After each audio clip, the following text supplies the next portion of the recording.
বাংলাদেশের বাইরে পৃথিবীর বিভিন্ন প্রান্তে যেখান থেকে চ্যানেলে দেখছেন আপনাদের সকলকে সাদর আমন্ত্রণ তৃতীয় মাত্রা দেখবার জন্য। আর সাম্প্রতিক নানা বিষয় নিয়ে কথা বলবার জন্য আমার আজকের অতিথি বসা আছেন রাজনৈতিক বিশ্লেষক ডক্টর মঞ্জুর আহমেদ চৌধুরী, ডানে রয়েছেন সাবেক সংসদ সদস্য গোলাম মাওলা রনি। স্বাগত আপনাদের দুজনকে স্টুডিওতে। নানা বিষয় রয়েছে এই মুহূর্তে আলোচনা করবার মধ্যে, কিন্তু যে বিষয়টি সবচেয়ে কম আলোচিত নানান কারণে, কিন্তু যেটি খুবই গুরুত্বপূর্ণ, যেখানে সাধারণ মানুষ অতিমাত্রায় ভুক্তভোগী, দেশের বন্যা পরিস্থিতি। সামগ্রিকভাবে উত্তর এবং মধ্যাঞ্চলে যে বন্যা পরিস্থিতি, কেউ কেউ বলছেন যে 30 বছরের মধ্যে এটি সবচেয়ে ভয়াবহ বন্যা বাংলাদেশে। সো আমি একটু শুনতে চাইছি যে এই বন্যা পরিস্থিতি মোকাবেলার জন্য সরকার, অন্যান্য সময় আমরা দেখতাম যে দেশের নাগরিক সমাজ, বিভিন্ন রাজনৈতিক দলের নানা রকমের উদ্যোগ, সেই উদ্যোগে বা সেই অর্থে দেখা যায়নি।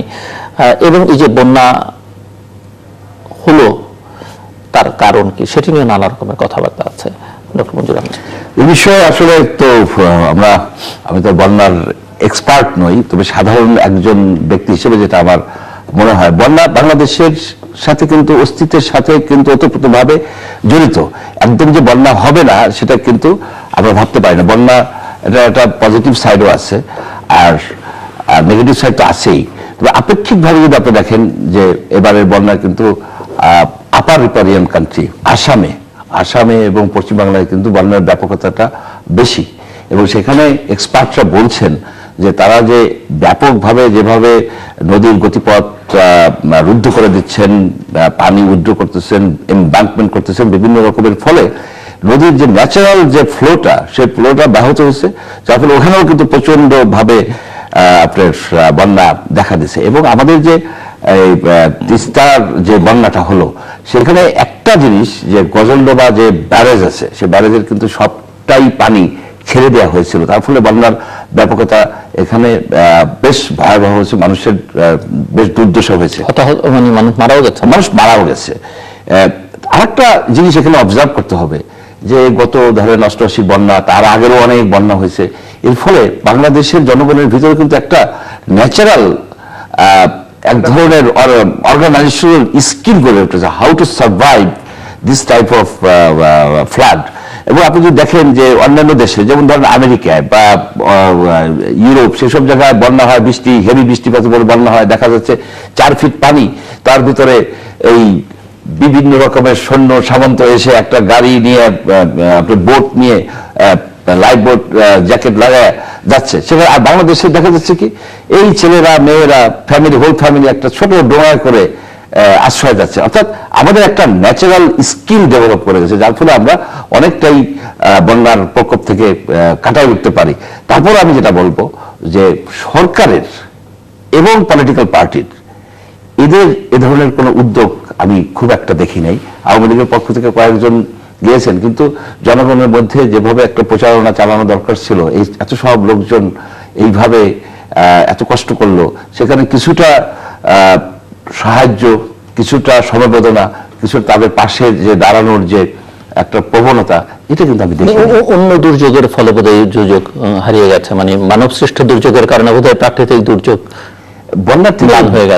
বন্যার থেকে বেশি অ্যাটেনশন ড্র করছে সেই ভারত থেকে আসা একটা হাতি, সেই হাতির দি সাগা অফ দ্যাট এলিফ্যান্ট, সে হাতি কোথা থেকে কোথায় যাচ্ছে, এটা যতটা মানুষের দৃষ্টি আকর্ষণ করছে, সমবেদনা পাচ্ছে, আমার মনে হয় না যে এই আদম সন্তানরা ওই রকম সমবেদনা পাচ্ছে সরকারের কাছ থেকে হোক কিংবা জনগণের কাছ থেকে হোক। এটা দুর্ভাগ্য।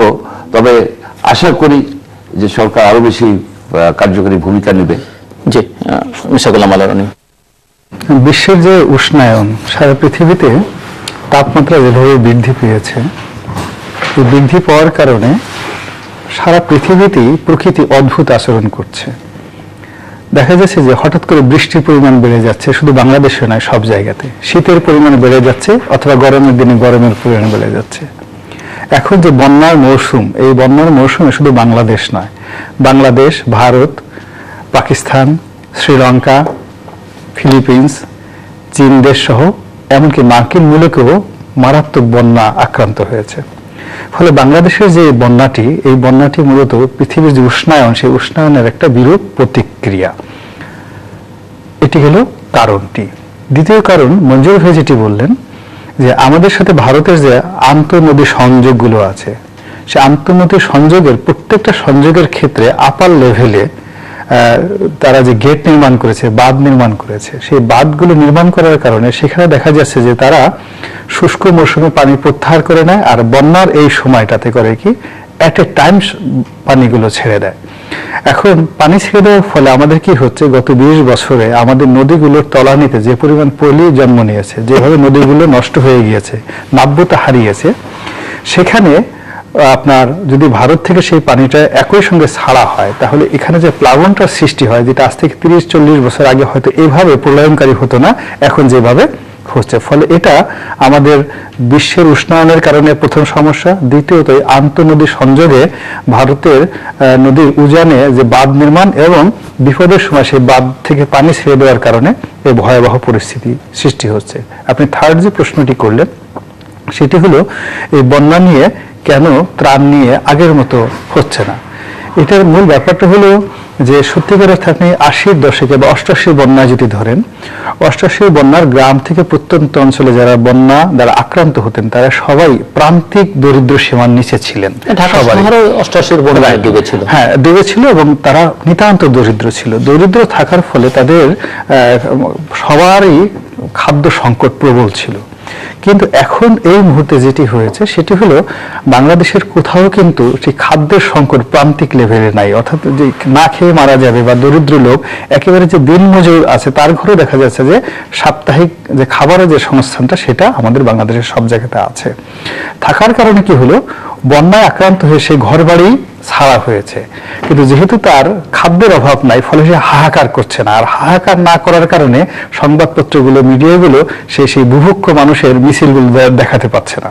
ফলে সরকার তার রুটিন ওয়ার্ক করছে, ত্রাণ দিচ্ছে, বা ত্রাণের ক্ষেত্রে যেভাবে মানুষ যখন ক্ষুধার্ত থাকে, মানুষের ঘরে যখন চাল ডাল না থাকে, মানুষ যখন দুর্ভিক্ষের কবলে থাকে, তখন যেভাবে পত্রপত্রিকায় আসে ঠিক ওই দৃশ্যটা আসলে এখন বাংলাদেশের প্রেক্ষাপটে নাও, বাংলাদেশ একটা মধ্যম আয়ের দেশ, ফলে ওটা হচ্ছে না।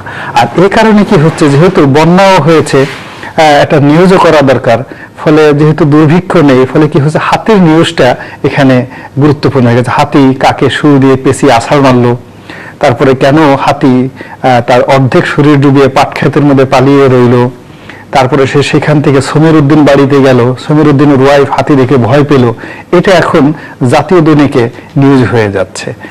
আমি মনে করি যে এই যে বন্যা এবং প্রাকৃতিক যে দুর্যোগগুলো আছে এগুলো অন লং রেঞ্জে হয়তো দেখা যাচ্ছে ব্যক্তিকে ক্ষতি করছে না এই মুহূর্তে, আমাদের খাদ্যের জন্য কেউ বুভুক্ষ কোনো লোককে ক্ষতিগ্রস্ত করছে না, কিন্তু আমাদের যে জিডিপি, আমাদের যে জাতীয় আয় রোজগার, সরকার যেটাকে গর্ব করে যেটাকে নিয়ে, সেটাতে কিন্তু সর্বনাশ ঘটে যাচ্ছে, প্রচন্ডভাবে সর্বনাশ ঘটে যাচ্ছে। আপনি গিয়ে দেখুন যে পদ্মায় প্রচন্ড ভাঙ্গন সৃষ্টি হয়েছে, যমুনা নদীতে ভাঙ্গন সৃষ্টি হয়েছে, উত্তরাঞ্চলের প্রত্যেকটা নদীতে ভাঙ্গন সৃষ্টি হয়ে শত শত একর নয় হাজার হাজার একর জমি নদীগর্ভে বিলীন হয়ে যাচ্ছে এই বন্যার কারণে, যেটার জন্য এই আফটার ইফেক্ট আমরা এই মুহূর্তে টের পাচ্ছি না, বন্যা পরবর্তী সময় সেটা টের পাওয়া যাবে। এরপর আপনি দেখুন এই বন্যাকে কেন্দ্র করে ওই অঞ্চলের সাথে বাংলাদেশের অন্যান্য অঞ্চলের যে অর্থনৈতিক সংযোগ, যেমন উত্তরাঞ্চল থেকে চাল ডাল আটা ময়দা আসতো, এখান থেকে ওখানে যেত। আপনি জানেন যে আজকে প্রায় 1 সপ্তাহ যাবৎ আপনার যে আরিচার যে ফেরিঘাট সেটি বন্ধ আছে, সেটি দেখুন রাস্তার এই পারে বলেন ও পারে বলেন হাজার হাজার ট্রাক দাঁড়িয়ে আছে। এটা কেন? বন্যার কারণে। আলটিমেটলি এগুলো কিন্তু কোনো ব্যক্তি, ওই এলাকার কোনো ব্যক্তিকে ক্ষতিগ্রস্ত করছে না, কিন্তু পুরো জাতিকে ক্ষতিগ্রস্ত করছে, সরকারকে ক্ষতিগ্রস্ত করছে। ফলে বন্যার এই বিষয়টি আমি মনে করি যে সরকার যদি এটাকে জাতীয় দুর্যোগ হিসেবে গ্রহণ করে এবং এই জাতীয় দুর্যোগ হিসেবে গ্রহণ করার ফলে যদি প্রস্তুতি নিতে থাকে যে এই সমস্যাগুলো এখন আগে যেভাবে প্রান্তিক পর্যায়ে ব্যক্তিকে আক্রমণ করতো, ব্যক্তিকে না খেয়ে রাখতো, এখন অবস্থা দৃষ্টি যেটা মনে হচ্ছে পুরো জাতিকে না খেয়ে রাখবে এবং পুরো জাতিকে বিপদগ্রস্ত করে ফেলবে। ঠিক সেই জায়গাতে আমরা যত বেশি সিনসিয়ার হব, যত বেশি ইনোভেটিভ হব, তত বেশি আমাদের জন্য আগামীতে যে বিশ্বায়নের যে উষ্ণায়ন, সেই উষ্ণায়নে যে মহাবিপদ আমাদের জন্য আসছে, সেই বিপদ থেকে আমরা নিজেদেরকে তত বেশি রক্ষা করতে পারবো। বন্যা নিয়ে যখন আমরা কথা বলছি তখন আরেকটি বিপদ নিয়ে অনেকেই কথা বলছেন, অনেকের কাছে সেটি একটি বড় বিপদ, সেটিও প্রকৃতি সংশ্লিষ্ট, সেটি হচ্ছে যে রামপাল বিদ্যুৎ কেন্দ্র, এবং এটি নিয়ে আপনি দেখছেন যে সারা দেশ জুড়ে নানা বিতর্ক হচ্ছে। এক পক্ষ এই বিদ্যুৎ কেন্দ্রের পক্ষে, আবার অনেকেই এর বিপক্ষে অবস্থান নিয়েছেন। আপনি কি মনে করেন যে এটি এই বিদ্যুৎ প্রকল্প করাটা কতটা সমীচীন হবে, যৌক্তিক হবে, কিংবা এটি আসলে ক্ষতিকর একটা কিছু হতে যাচ্ছে কিনা? এই প্রকল্পটা নিয়ে কিন্তু কয়েক বছর ধরেই অনেক কথা হচ্ছে, অনেক কথা হয়েছে। আপনার প্রোগ্রামেও আমি অনেকবার বলেছি, সব জায়গায় আমি বলি যে এই প্রকল্পটা এখান থেকে অন্য জায়গায় সরিয়ে নিয়ে গেলে কি সমস্যাটা ছিল কোনো এক্সপার্টরা কিন্তু এটা বলছেন না। এক, সুন্দরবনের কাছে আজকে যেমন একটা উঠেছে যে সুন্দরবনের কাছে কয়েকটা সিমেন্ট কারখানা আছে, 150 ইন্ডাস্ট্রি আছে, এবং ওই আশেপাশের এলাকা সব প্রভাবশালী ব্যক্তিবর্গ কিনে নিয়েছেন, প্রচুর জায়গা জমি তারা কিনে নিয়েছেন। এখানে আর অনেক কিছু করবেন। এখানে যখন রামপাল বিদ্যুৎ কেন্দ্র চালু হয়ে যাবে, এখানে ওই পুরা 150-এর জায়গায় আরেকটা শূন্য যোগ হবে, পুরাংশ হবে। শেষ পর্যন্ত দেখা যাবে যে সুন্দরবন ধ্বংস হয়ে গেল। এখানে একজনের সাথে আমি একটা টক শোতে বসেছিলাম বেশ কয়েক বছরখানেক আগে। তার কথা ছিল যে বাঘ তো এমনি মারা যাচ্ছে, নয় এখানে কিছু মারাই গেল। এইখানে এই প্রকল্পটা প্রকৃতপক্ষে একটি ধ্বংসকারী প্রকল্প। এই প্রকল্পটা, আমি বলি না যে বিদ্যুৎ আমাদের দরকার নেই, আমাদের বিদ্যুতের দরকার আছে, এবং আমি সবসময় বলি যে কোল ফায়ার্ড ইলেকট্রিসিটিরও দরকার আছে, কারণ এটা হচ্ছে সবচেয়ে চিপেস্ট সোর্স অফ ইলেকট্রিসিটি। কিন্তু আমার একটাই প্রশ্ন যে এই বিদ্যুৎ কেন্দ্রটাকে কি অন্য জায়গায় সরিয়ে নেওয়া যেত কিনা? যদি সরিয়ে নেওয়া যায় তাহলে এত লোক এটা বিরোধিতা করতেছে, তাদের প্রতি একটু শ্রদ্ধা জানিয়ে সরকার কিন্তু এটাকে রিলোকেট করে ফেলতে পারে। আরো অনেক জায়গা আছে, এটা এক্সপার্টরা আমাদেরকে বলেছেন যে এই বিদ্যুৎ কেন্দ্রটা ওইখানে না করে আরো জায়গায় করলেও কোনো অসুবিধা নাই। আর এই বিদ্যুৎ কেন্দ্র যদি হয় তাহলে কিন্তু আপনি দেখবেন যে সুন্দরবনের তো ক্ষতি হবেই, কারণ সুন্দরবন হচ্ছে একটা সেন্সিটিভ জায়গা, এমন একটা জায়গা যেখানে সমুদ্রের পানি, লোনা পানি এবং মিঠা পানি মিলেমিশে একটা ব্রাকিশ ওয়াটার জোন হয়, অত্যন্ত সেন্সিটিভ। সেখানে যদি ওই স্যালানিটি কম বেশি হয় তাতেও কিন্তু এই যে ফুড চেইনে এবং যে ইকোসিস্টেমে একটা ইম্প্যাক্ট পড়ে। তেমন একটা জায়গায় যদি আপনি এইরকম একটা ডার্টি ইন্ডাস্ট্রি এস্টাবলিশ করেন, এটাকে আরো বেশি আপনার ভালনারেবল করে তুলবেন। তাছাড়া ওই যে পশুর নদীর সমুদ্র সংযোগে সেখানে কিন্তু সারা ওয়ার্ল্ডের মধ্যে সবচেয়ে বড় ডলফিনের যে ঝাঁক, যে দল বা স্কুল বলা হয় ইংরেজিতে, সেই ডলফিন স্কুলটা, ইরাবতী ডলফিন স্কুলটা আছে ওখানে। এটা প্রায় 10,000-এর মতো ডলফিন তারা এস্টিমেট করছে। এটা একটা সারা ওয়ার্ল্ডে এটা হেডলাইন হয়েছিল। সেইখান দিয়ে কিন্তু আপনার এই জাহাজগুলি, ছোট ছোট জাহাজগুলি আপনার ওই কলোনিয়া আসবে।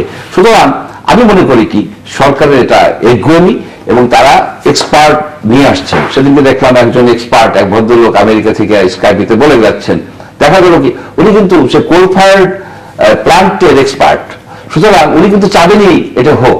এখানে যেসব এক্সপার্ট আছেন, যেসব কোনো কিছুর এক্সপার্ট হলে তাকে 4 আর তাকাতে হয় না, শুধু যে বিষয়ের মধ্যে ওই বিষয় অনেক সময় থাকে, স্পেশালি যারা কোনো কনসালটেন্সি ফার্মে চাকরি করেন তারা কিন্তু ওই ইন্ডাস্ট্রির কথাই বলবেন। আপনি যদি আজকে একজন নিউক্লিয়ার ইঞ্জিনিয়ার আনেন, উনি কিন্তু বলবেন যে একটা না, রূপপুরে না শুধু, আর সারা জায়গায় নিউক্লিয়ার পাওয়ার প্ল্যান্ট করা দরকার। এরকম এক চোখা এক্সপার্টের তো অভাব নেই। কিন্তু যারা রাজনীতিবিদ, যারা পলিটিশিয়ান, যারা নীতি নির্ধারক, তাদের এক্সপার্ট হওয়া দরকার নাই, তাদের একটা স্ট্রং কমন সেন্স থাকা দরকার যে এই সুন্দরবনের কাছে এটা একটা আপনার ওয়ার্ল্ড হেরিটেজ, একটা ন্যাচারাল রিসোর্স যেটা আমাদের জন্য অত্যন্ত গুরুত্বপূর্ণ। এখানে আমি একটা পাওয়ার প্ল্যান্ট যে জোর জবরদস্তি করে করতেছি, এখানে যদি ধরেন এই সুন্দরবনের এই যে 106টা, কেউ বলে 200টার মতো যে বাঘ, রয়্যাল বেঙ্গল টাইগার আছে, এগুলো যে ডিক্লাইন করতে থাকে প্রতি বছর, যদি কমতে থাকে, কারণ এইসব প্রাণীগুলি কিন্তু খুব একটা সেন্সিটিভ ইকোসিস্টেমের মাধ্যমে, ইকোলজিক্যাল চেইনের মাধ্যমে বেঁচে থাকে। আপনি দেখুন, আমি একটা উদাহরণ দেই যে আমাদের যে শালবন ছিল, শালবনের মাছ থেকে 80-র দশকে একটা রাস্তা করা হলো। এটা কুসুম জিয়া রহমান আমলেই রাস্তাটা করার ফলে দুই দিকে শালবনটাকে ভিতর দিয়ে যখন রাস্তাটা গেল, তার রেজাল্ট কি হয়েছে? আপনার কিন্তু শালবনটা উৎখাত হয়ে গেছে, একদিক থেকে আরেক দিকে এখন দেখা যায়।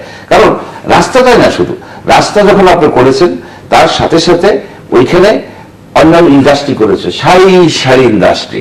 আবার কোথায় সেই শালবন, সেটা স্মৃতি বিস্মৃতির অতলে কিন্তু পৌঁছে গেছে।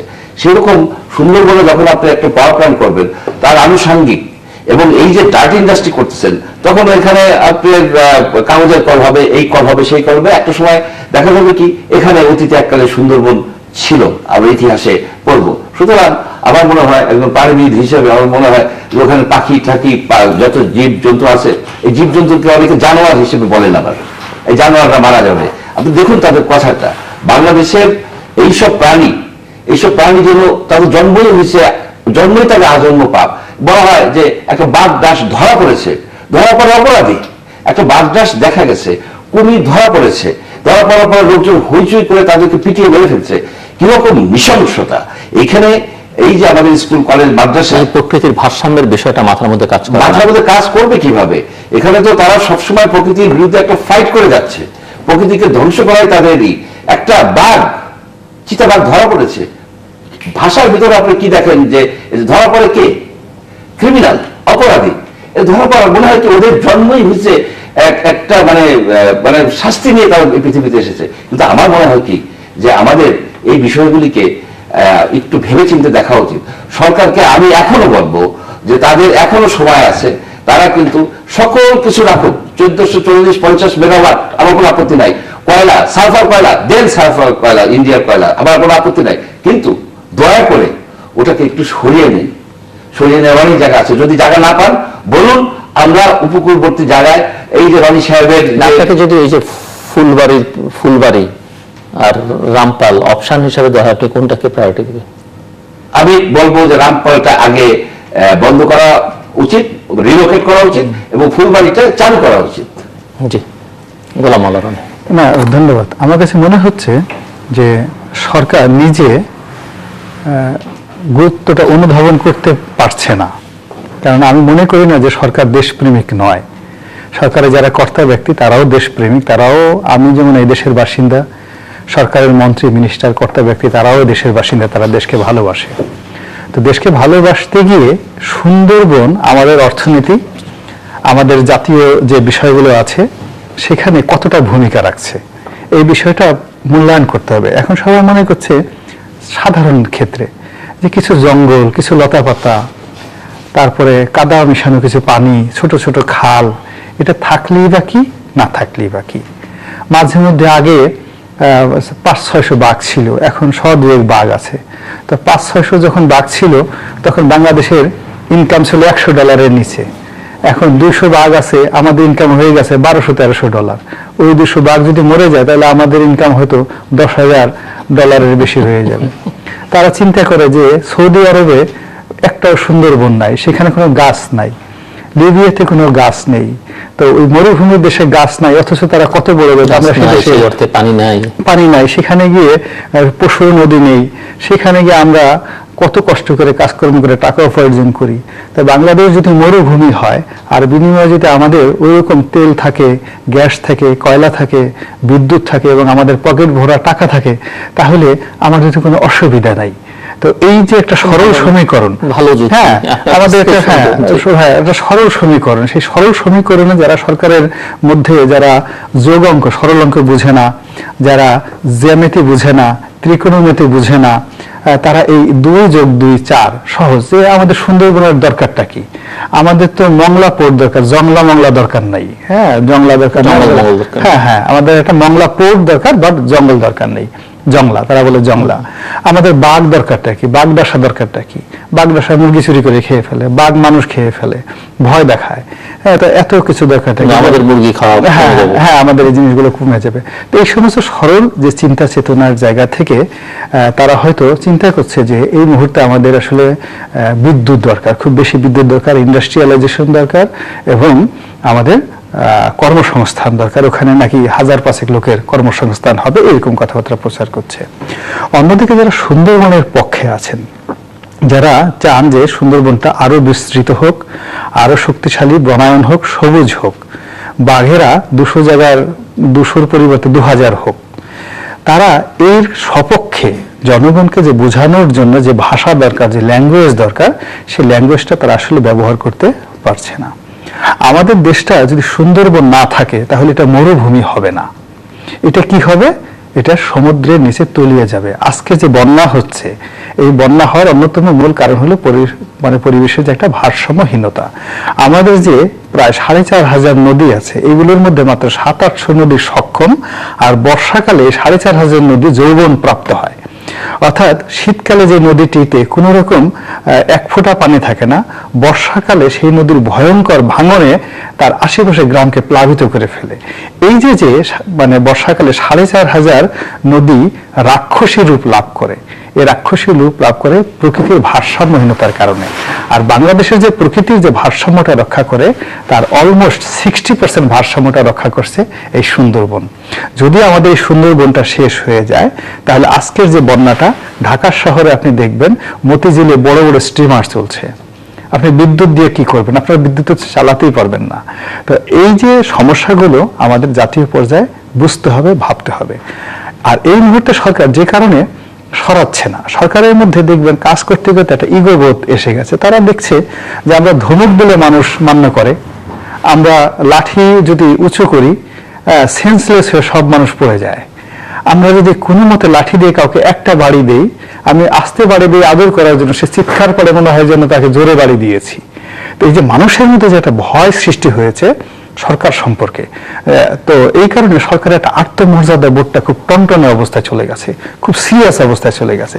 সে চিন্তাই করছে যে এই মানুষেরা, আমি রামপালের ব্যাপারে দাবি দাওয়া করছে, আমি যদি মেনে নেই তাহলে আমার সম্পর্কে তার যে ভয় আছে, সম্ভ্রম আছে, এটার কি মর্যাদাহানি হবে? এটা কি আমি কি ছোট হয়ে যাব? তো এখন যেভাবে আমাকে ভয় পেল বা আমাকে যেভাবে এখন ভয় পাচ্ছে, আমি একটা ধমক দিলে যেভাবে সবাই থর থর করে কাঁপছে, যদি রামপালের এটা মেনে নেই, তখন তো তারা আর আমাকে আগের মতো ভয় পাবে না। তখন আজ রামপালের কথা বলছে, কাল বলবে কলাপাল, পরশুদিন বলবে ছাগল পাল, আর একদিন বলবে গরু পাল, এইভাবে একটা নাম দিয়ে সরকারকে সন্ত্রস্ত করে তুলবে। ফলে সরকার এই তার আভিজাত্যের জায়গা, সিংহাসনের যে একটা জায়গায়, এখানে বসে নিজেকে যে নিরাপদ ভাবছে, সেই নিরাপত্তের যে জায়গাটিতে জনগণের দাবি, রামপালের ব্যাপারে যে বক্তব্যটা আসছে, এটি কোনো এক্সপার্টের নয়, জনগণের দাবি। এখন সেই জনগণের দাবিটাকে মেনে নেওয়ার ক্ষেত্রে তারা ভয় পাচ্ছে, নিজেদের অন্যান্য ক্ষেত্রে দাবি দেওয়ার পরিমাণ বাড়ে কিনা। তারা ভয় পাচ্ছে যে আমরা যদি এই দাবিটা মেনে নিই, এইটার পথ ধরে আরো 10টা দাবি আসে কিনা। যদি বলে যে ঠিক আছে, যেভাবে রামপালের দাবি মেনে নিয়েছেন, একইভাবে 5ই জানুয়ারি নির্বাচনটা যে ঠিক ছিল না, ওইটাও মেনে নেন। কিংবা সরকারের অন্য একটা শিক্ষার ব্যাপার নিয়ে যে সমস্ত ব্যাপারে জনবিক্ষোভ আছে, তো এই কারণে ভয়ের জায়গা থেকে তারা হয়তো এটাকে রিফিউজ করতে পারে, অথবা দেখা যাচ্ছে না বুঝে করতে পারে, অথবা অনেক সময় দেখা যায় একটা মানুষ খুব বড় হয়ে গেলে, এখন তো সরকার বলতে গেলে নিজেদের জন্যই নিজেদের ভার বহন করাটা তাদের জন্য দুঃসাহ হয়ে গেছে। অনেক সময় অনেক কিছু করতে হয়, যে তার অন্য নানা রকমের কমিটমেন্ট থাকে, বহির্বিশ্বের সঙ্গে কমিটমেন্ট থাকে। এটা নিয়ে এখানে 1200 মেগাওয়াট বিদ্যুৎ প্রকল্পের দাম যা, তাতে নিয়ে এখানে বাংলাদেশ সরকারের যেখানে $3 লক্ষ কোটি টাকার বাজেট, সেখানে এটা নিয়ে সরকারের কোনো কমিটমেন্ট আছে বলে আমার কাছে মনে হয় না। 2 নম্বর হলো, পররাষ্ট্র নীতিতে এখন বাংলাদেশ এমন একটা পর্যায়ে আছে, সেই পর্যায়ে তার ভারতের একটা ইলেকট্রিসিটি কোম্পানিকে প্রিভিলেজ দিয়ে তার কথা মতো নাকে খত দিয়ে ওখানে সুন্দরবনকে ধ্বংস করে কাজটা করতে হবে, সরকার এমন দুর্বল অবস্থানেও নেই। সরকারের শক্তি আছে, সাহসের সবকিছু আছে, কিন্তু মূল ব্যাপারটা হলো তার ইগোর যে জায়গাটা, অহংকারের যে জায়গাটা, এবং বোধ এবং বুদ্ধির যে জায়গাটা, এই তিনটার মধ্যে সমন্বয় হচ্ছে না।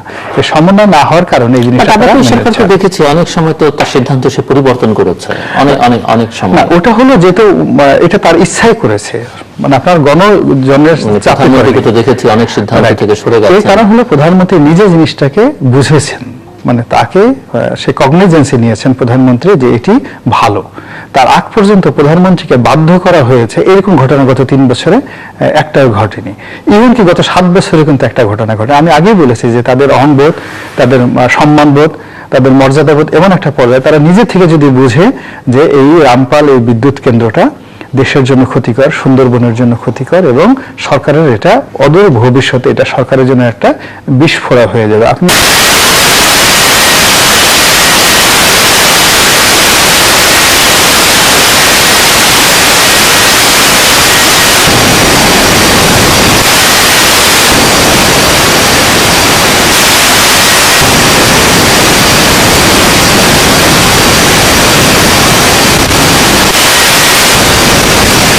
10 লক্ষ কোটি টাকার গ্যাস আমরা 2000 কোটি টাকার ইনভেস্টমেন্টের আগে এসে 10 লক্ষ কোটি টাকার গ্যাস আমরা সাবসিডিজ দিয়েছি এই জাতির। তো এটা ওই সময়টাতে, অর্থাৎ যখন প্রকল্পটা নিয়ে আসে, আমরা সবাই কিন্তু লাফিয়েছিলাম আনন্দে যে 2000 কোটি টাকা বিনিয়োগে এশিয়ার মধ্যে একটা বৃহত্তম ফার্টিলাইজার ইউরিয়া ফ্যাক্টরি হচ্ছে, কিন্তু ওখানে আমরা যে মূল্যে গ্যাস দিয়েছিলাম তাতে 10 লক্ষ কোটি টাকার গ্যাস কিন্তু আমরা ইতিমধ্যে সাবসিডিজ সেখানে দিয়ে ফেলেছি। সরকার হয়তো অনাগত দিনে বুঝতে পারবে রামপালে আজকে 1200 মেগাওয়াট বিদ্যুতের জন্য আমাদের সুন্দরবনের যে ক্ষতি হবে, সেই ক্ষতির ফলে যে প্রাকৃতিক বিপর্যয় নেমে আসবে পুরো দক্ষিণ অঞ্চলে, তার একটা উদাহরণ আমি দিই। উনি যেটা একটু ইঙ্গিত দিলেন, আমাদের দক্ষিণাঞ্চলের প্রত্যেকটা নদী, উপনদী, খাল বিল কিন্তু স্যালাইন ওয়াটার। এই স্যালাইন ওয়াটারের একটা নির্দিষ্ট গতি পর্যন্ত তারা আসে, মানে একটা সার্টেন লেভেল পর্যন্ত স্যালাইন ওয়াটার আসে। এই স্যালাইন ওয়াটার যখন ওভারফ্লো করে তখনই কিন্তু নদী ফসলি জমিতে সেখানে লবণাক্ত হয়ে যায়। আর কোনো ফসলি জমি যদি লবণাক্ত একবার হয়ে যায় সেখানে 2-5 বছরে কিন্তু কোনো ফসল উৎপন্ন হয় না।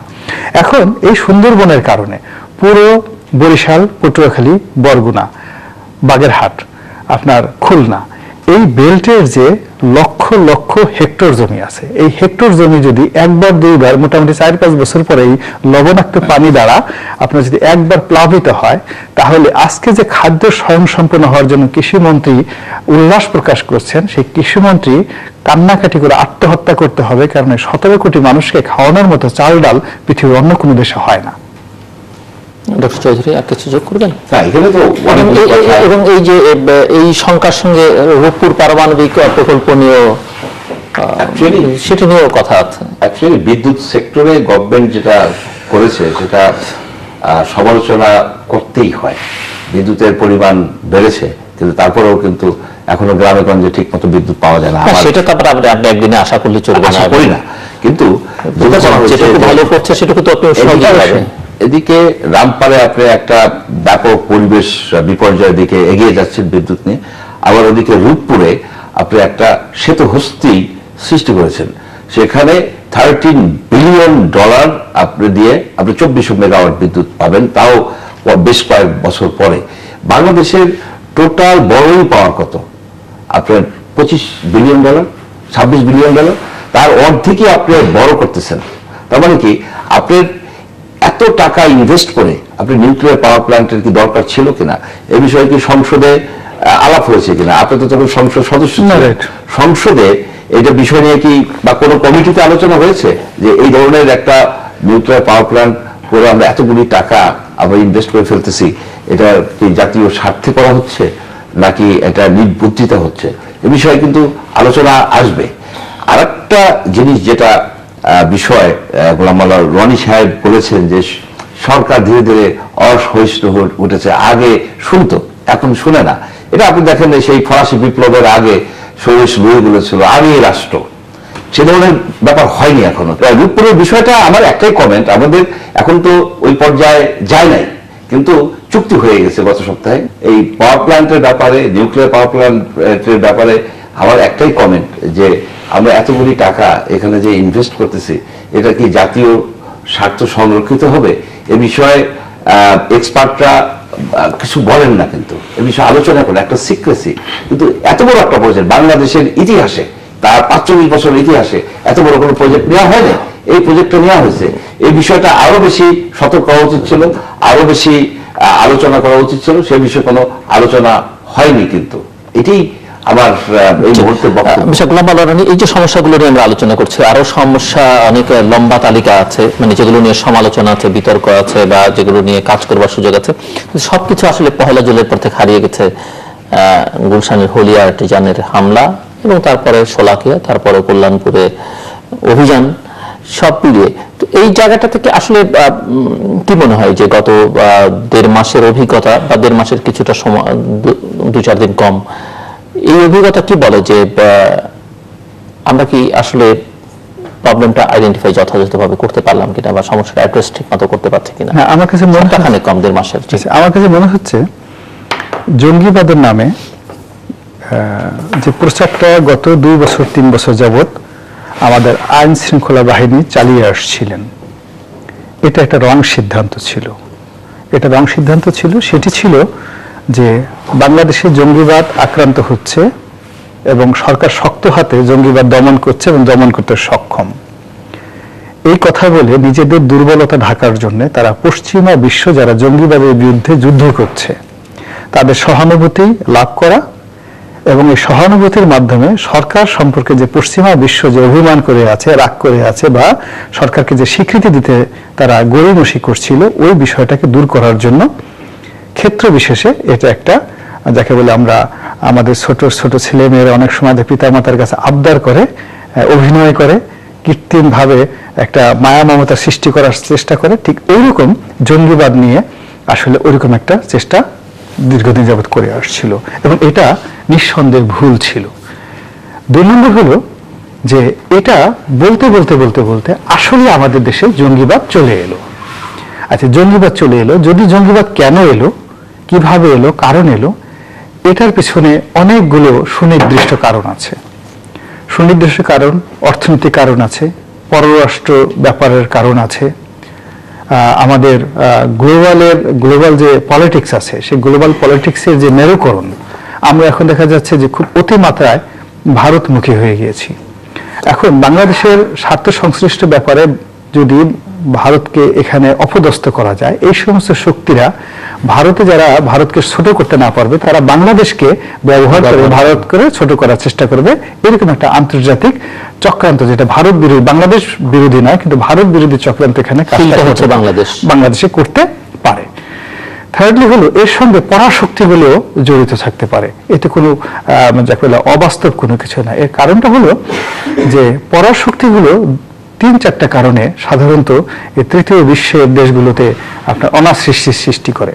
প্রথমত দেখা যাচ্ছে তাদের ট্রেড অ্যান্ড কমার্স, ব্যবসা বাণিজ্য, বাংলাদেশের সঙ্গে তাদের ট্রেড অ্যান্ড কমার্সে কোনো সমস্যা নাই। সেকেন্ড থিং হলো কৌশলগতভাবে তারা সামরিক স্থাপনার জন্য সামরিক দিক থেকে যে সমস্ত দেশগুলোকে বা দেশের উপদ্বীপগুলোকে বা দেশের উপকূলগুলোকে তারা কৌশলগতভাবে গুরুত্বপূর্ণ মনে করে, সেখানে তাদের একছত্র আধিপত্য স্থাপনের জন্য তারা অনেক সময় অনেক কিছু করে। এই মুহূর্তে আমাদের মংলা বন্দরের উপকূলটি, বঙ্গোপসাগর উপকূলটি পৃথিবীর যে রাজনীতি, এই রাজনীতিতে পশ্চিমা বিশ্বের জন্য অত্যন্ত গুরুত্বপূর্ণ। এর কারণ হলো পশ্চিমা বিশ্বকে টেক্কা দিয়ে 2টো সুপার পাওয়ার অর্থাৎ চীন এবং ভারত এই মুহূর্তে এশিয়াতে দে আর দ্য লর্ড, মানে তাদের কর্তৃত্বকে অস্বীকার করে কোনো পশ্চিমা বিশ্ব পারছে না। এবং এই যে 2টো শক্তি, সাউথ ইস্ট এশিয়ার মধ্যে সবচেয়ে গুরুত্বপূর্ণ জায়গাটা ভারত মহাসাগর নয়, গুরুত্বপূর্ণ জায়গা হলো বঙ্গোপসাগর। সেই বঙ্গোপসাগরে যদি পশ্চিমা বিশ্ব তাদের প্রভুত্ব স্থাপন করতে পারে এবং সেই স্থাপন করার জন্য যে কোনো একটা ওসিলায় বাংলাদেশে তাদের ইন্টারেস্ট দরকার, সেখানে পশ্চিমা যে কোনো শক্তি এটা একটা নেগেটিভ অ্যাটিটিউড করতে পারে, এটা অস্বাভাবিক কিছু নয়। আগে বললাম ব্যবসার কথা, এরপরে সামরিক। থার্ডলি যেটি হলো সেটা ভেরি সেন্সিটিভ, সেটি হলো মানুষ যত বড় লোক হয় তাদের আত্মমর্যাদা তত বাড়ে।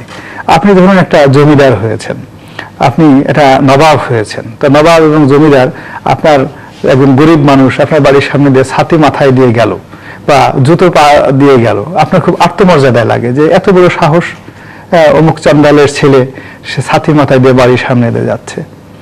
অথবা কোনো কারণে একটা গরিব মানুষ একটা জমিদারের সঙ্গে একটা অভদ্র আচরণ করে ফেললো, জমিদার তার সর্বশক্তি নিয়োগ করে দুনিয়া থেকে সরিয়ে দেওয়ার জন্য। এখন বাংলাদেশের মতো একটা দরিদ্র দেশ, তৃতীয় বিশ্বের দেশ, তাও আবার দক্ষিণ পূর্ব এশিয়ার একেবারে গাঙ্গেয় বদ্বীপের প্রান্ত সীমায় অবস্থিত, সেই এলাকায় আমরা গত 7-8টি বছর যাবৎ পশ্চিমা রাষ্ট্রশক্তিকে যেভাবে ঠাট্টা করছি, যেভাবে মস্কারা করছি, যেভাবে তাদেরকে খেপিয়ে তুলেছি, সেই ক্ষেত্রে তারা বলে যে আমাদের কোনো সামরিক প্রভুত্ব দরকার নেই, ব্যবসায়িক প্রভুত্ব দরকার নেই, বেয়াদবি করলো কেন, ওকে একটা শাস্তি দেওয়া দরকার। ঠিক এইরকম যদি ক্রোধ তাদের মধ্যে জন্ম নেয়, এবং খুব একটা স্বাভাবিক বিষয়, এটা তারাও হিউম্যান এবং আমি আমার নিজের ব্যক্তিগত জীবনে দেখেছি, আমি পশ্চিমা দেশগুলোতে অনেকদিন থেকেছি, তাদের ভিতরে তারা উপরে খুব হাই হ্যালো বা বন্ধুত্ব ভাব দেখায়, কিন্তু অন্তরে অন্তরে প্রচন্ড রকম কিন্তু কনজারভেটিভ। আপনি তাদের সাথে হ্যান্ডশেক করতে চান বা বাঙালি কাদায় কোলাকুলি করতে চান, ওরা রাজি হবে না। কিংবা ওদের একটা ছোট শিশুকে আপনি গাল ধরে আদর করতে চান, চুমু দিতে চান, ও মাই গড, সঙ্গে সঙ্গে আপনার বিরুদ্ধে মামলা করে দেবে। তো এরকম তাদের ভিতরে কতগুলো কনজারভেটিভ নেচ আছে। এখন সেক্ষেত্রে পশ্চিমা বিশ্ব তাদের আমাদের বিরুদ্ধে এই তাদের আত্মাভিমান এবং আমরা যে তাদেরকে অপমান করেছি সেই অপমানের প্রতিশোধের জন্য এই কর্মটি করতে পারে। আর এই কর্মটা সন্দেহের মূল কারণ হলো কর্মগুলো হয়েছে অত্যন্ত নিখুঁত। আপনি চিন্তা করুন, একেবারে তরুণ হলি আর্টিজানের যে ঘটনা, তরুণ 6-7 জন ছেলে, যারা আমার কাছে মনে হয় না যে কোনোদিন মুরগি ঠুরগি এভাবে ভালো মতো জবাই করেছে। তো 20টি মানুষকে মুহূর্তের ভিতরে জবাই করে ফেললো। জবাই করে তারপরে শেষে তারা সেখানে দিব্য আরামে সবাই মৃত্যুর কোলে ঢলে পড়লো এবং সমস্ত পৃথিবীকে প্রায় 24 ঘন্টার মতো একটা আলাদা সাসপেনশনে রাখলো। এর পিছনে যে শুধুমাত্র তরুণদের মন মানসিকতা বা শক্তি সামর্থ্য কাজ করেছে, এটা অন্য কেউ বিশ্বাস করুক, আমি বিশ্বাস করি না। এর পেছনে বিরাট এক মিলিটারি মাইন্ড আছে, সামরিক জ্ঞান আছে, সামরিক মানসিকতা আছে এবং সামরিক উদ্দেশ্য আছে, লক্ষ্য আছে, এবং এটা শেষ নয়। হ্যাঁ, মানে এই চেইনটা এত লম্বা হতে পারে যে তরুণরাও জানে না আসলে রাইট, মানে মূল ঘটনা। এবং আপনি মূল ঘটনা যে আপনি গিয়ে দেখুন যে আমি অনেকগুলো প্রশ্ন করতে পারি আপনার এখানে। এই প্রশ্নগুলো করাটা ঠিক হবে না, যেহেতু এটা তদন্তের পর্যায়ে আছে, সরকারের জন্য খুব সেন্সিটিভ হয়ে যাবে প্রশ্নগুলো। কিন্তু সরকারের যারা মিলিটারি বিশেষজ্ঞ আছে, সামরিক বিশেষজ্ঞ আছে, তারা যদি দেখে যে যখন যুবকেরা ঢোকার কতক্ষণ পরে 2 জন পুলিশ কর্মকর্তা মারা গেল এবং কিভাবে মারা গেল, এবং ওই যুবকেরা যে গ্রেনেড গুলো চার্জ করেছে, সেই গ্রেনেড গুলোর যেভাবে তার নেওয়ার কথা, সেটা ওই যুবকগুলো সেখানে নিয়ে যাওয়ার কথা না। এরপরে সেই গ্রেনেড গুলো চার্জ করার পরে সেখান থেকে অন্যান্য যে ঘটনাগুলো ঘটছে, এর প্রেক্ষাপট যদি আপনি দেখেন, তাহলে আপনি দেখা যাচ্ছে আরো অনেক কিছু আপনি সেখান থেকে বের করে নিয়ে আসেন, যেটা আমাদের প্রকাশ্যে রাষ্ট্রের সাথে এটা বলা উচিত না।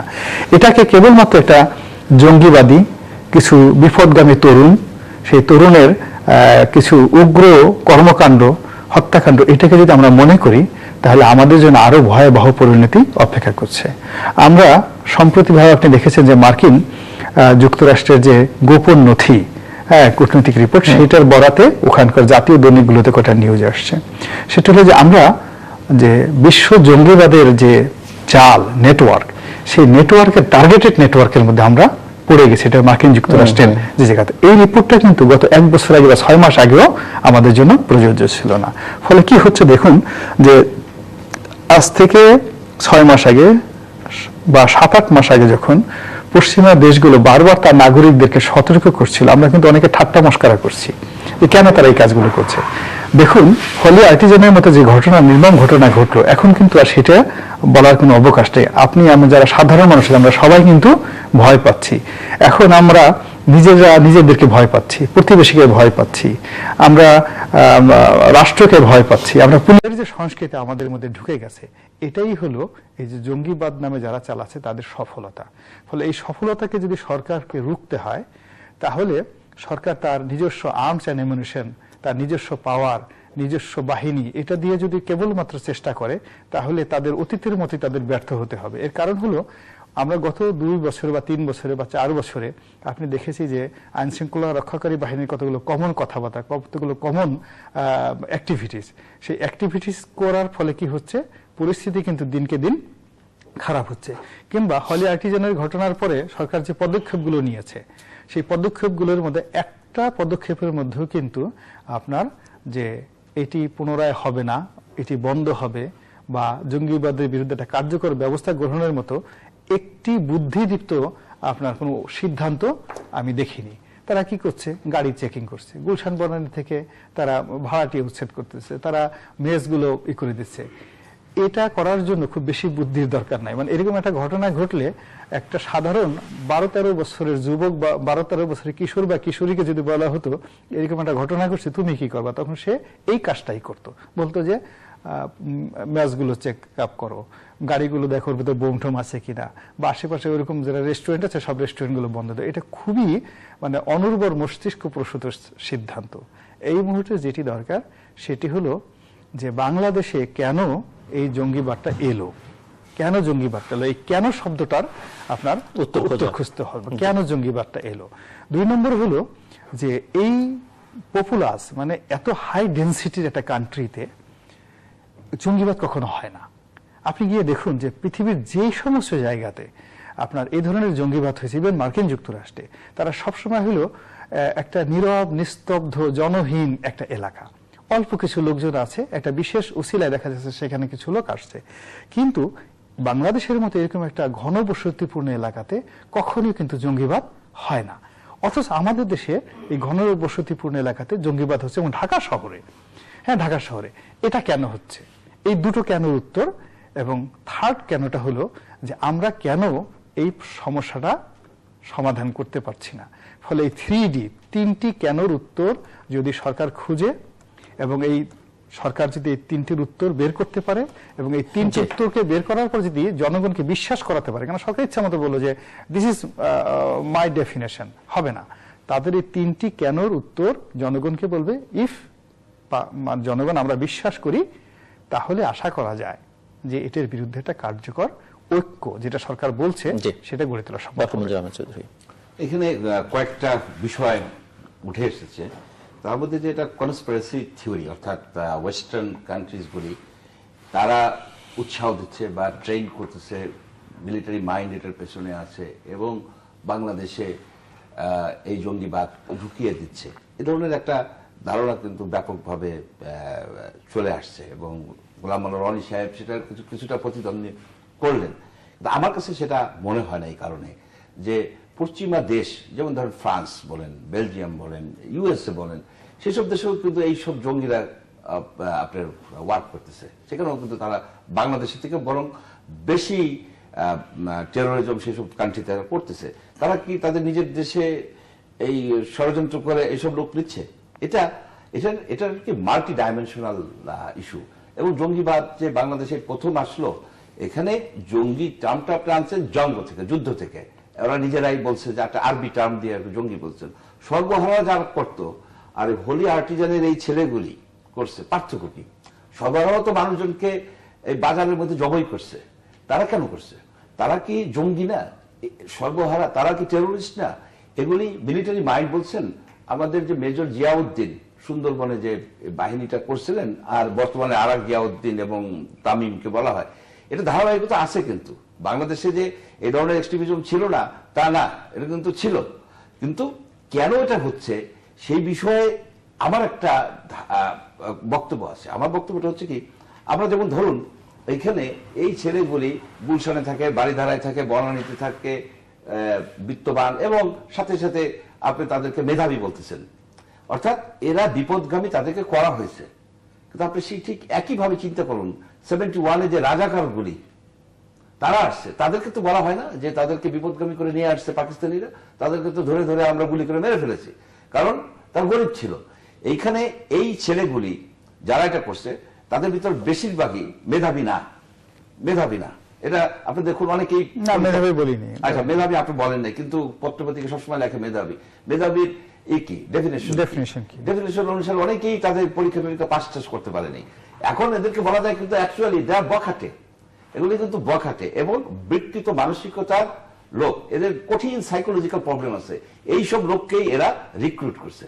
তা না হলে এইভাবে বিনা কারণে জাপানিদের সাথে কি শত্রুতা আমাদের?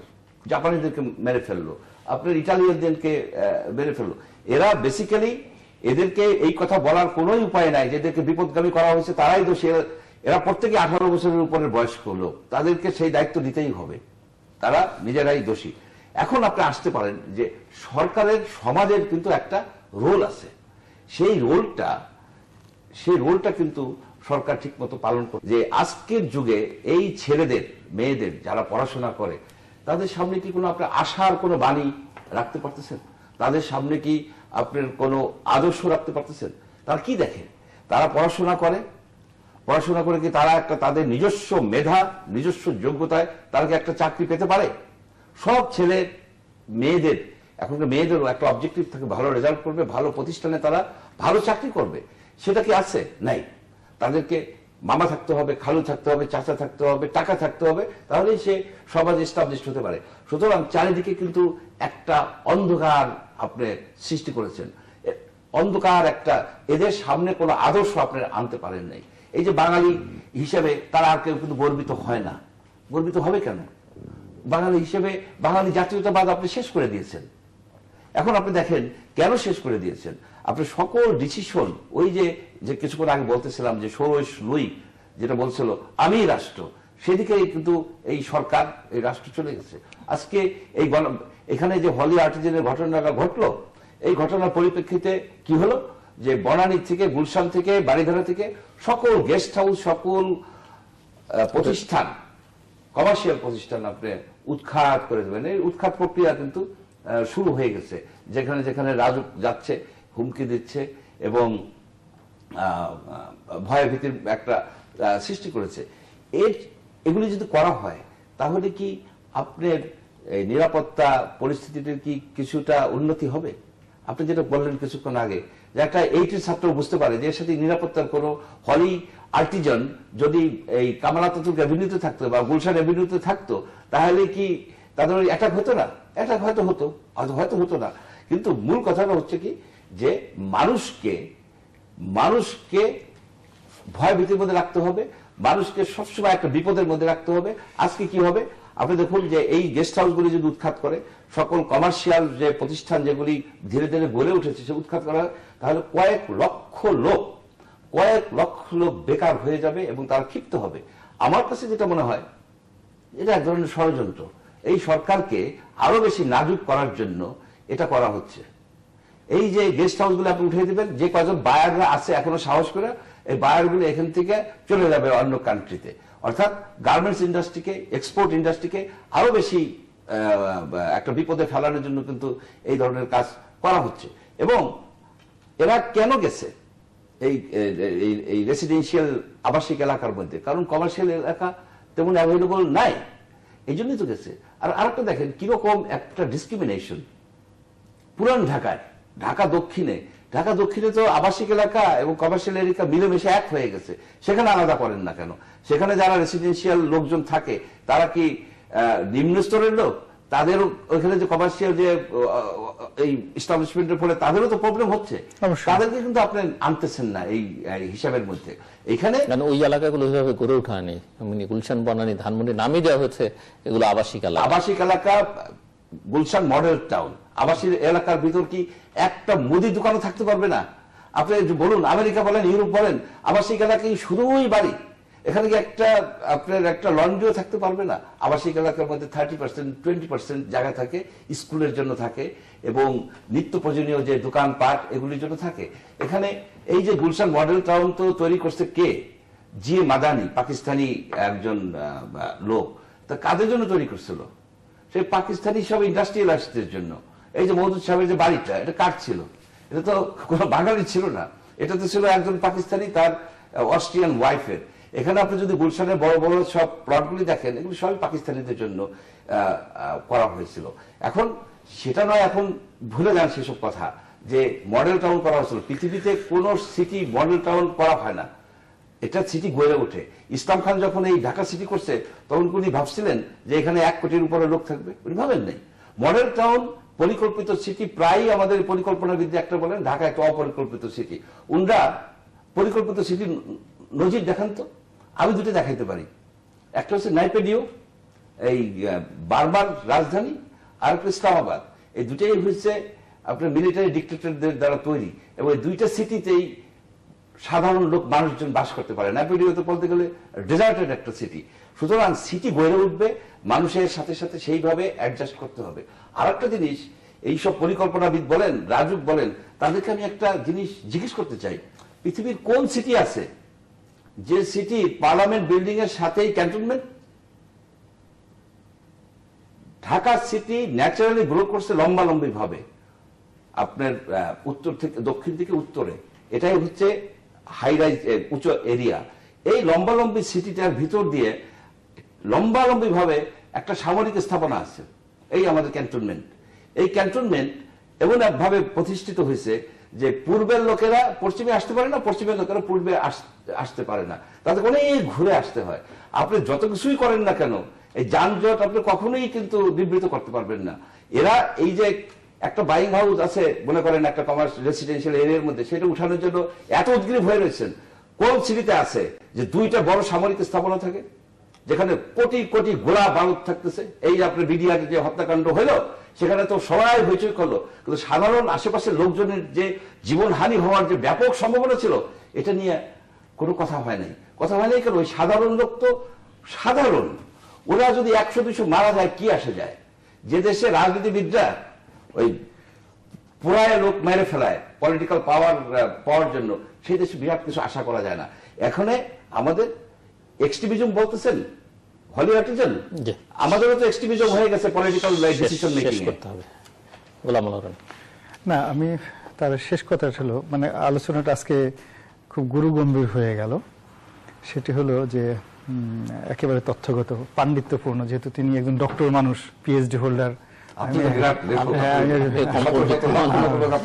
হ্যাঁ, আমি একজন সাধারণ একেবারে আমজনতা, হেরেম থেকে শুরু করে আমজনতা, কোনো বিষয় নেই। ওনার এই লাস্টে যে আলোচনাটা, সেটার একটা পয়েন্ট আমার ভালো লেগেছে। সেটি হলো, পৃথিবীতে মডেল সিটি করা যায়নি। রোম নগরী পুড়িয়ে সম্রাট নিরো চেষ্টা করেছিলেন রোমকে একটা মডেল সিটি করার জন্য, উনি পারেননি। এরপরে সম্রাট উনি কনস্টান্টিনোপল চেষ্টা করেছিলেন, সেটাও উনি আসলে মডেল সিটি করতে পারেননি। সিটিটা মডেল হয় না, জনগণের প্রয়োজন অনুযায়ী সিটি তৈরি হয়, পরবর্তীতে যারা শাসনকর্তা হয় সেটিকে তারা বিন্যাস করে তাদের প্রয়োজন অনুযায়ী। তেমনি উত্তর ঢাকাতে, যেটা আধুনিক শহর, সেখানে আধুনিক বিল্ডিং হয়েছে, কিন্তু ইসলাম খানের পর থেকে পুরনো ঢাকাটাও কিন্তু একসময় দেখা যাচ্ছে যে অত্যন্ত গুরুত্বপূর্ণ। অর্থাৎ যেই সময়টাতে আপনার রূপলাল হাউস হয়েছিল, যেই সময়টাতে ঢাকার নবাব বাড়ি হয়েছিল, বড় কাটরা হয়েছিল, ছোট কাটরা হয়েছিল, তখন কিন্তু ইন্ডিয়া সাবকন্টিনেন্টে সবচেয়ে আধুনিক নগরী ছিল ঢাকা, সবচেয়ে বেস্ট নগরী ছিল ঢাকা, নট দিল্লি, ঢাকা ছিল। এখন সেই আধুনিক নগরীতে কি হচ্ছে, নিচতলাতে মুদির দোকান, দোতলাতে কারখানা, তিনতলাতে ফ্যামিলি নিয়ে বসবাস করছে। এরকম আপনি 15 ঢাকার নবাবপুর যান, তারপরে আপনার শাখারি বাজার যান, চকবাজার যান, অসংখ্য পরিবার আপনি সেখানে পাবেন। তো সেখানে তো সরকার উচ্ছেদ করছে না, সেখানে উচ্ছেদ করছে না। তো সেখানে যদি উচ্ছেদ না করে থাকে, তো একই পরিকল্পনায় কেন উত্তর ঢাকাতে অর্থাৎ গুলশান বনানীতে হবে? এটা একটা ইনজাস্টিস। 2 নম্বর হলো, যখন আমরা শহর করেছিলাম তখন আমাদের মস্তিষ্কে ঢুকেনি যে এই শহরে এতজন বাসিন্দা হবে, এই শহরের জন্য এই কয়টি স্কুল লাগবে, কলেজ লাগবে, এই কয়টা কমার্শিয়াল অফিস লাগবে, এই কয়টি বিল্ডিং লাগবে। সেটা আমি করতে পারিনি, এটা কিন্তু আমাদের ব্যর্থতা।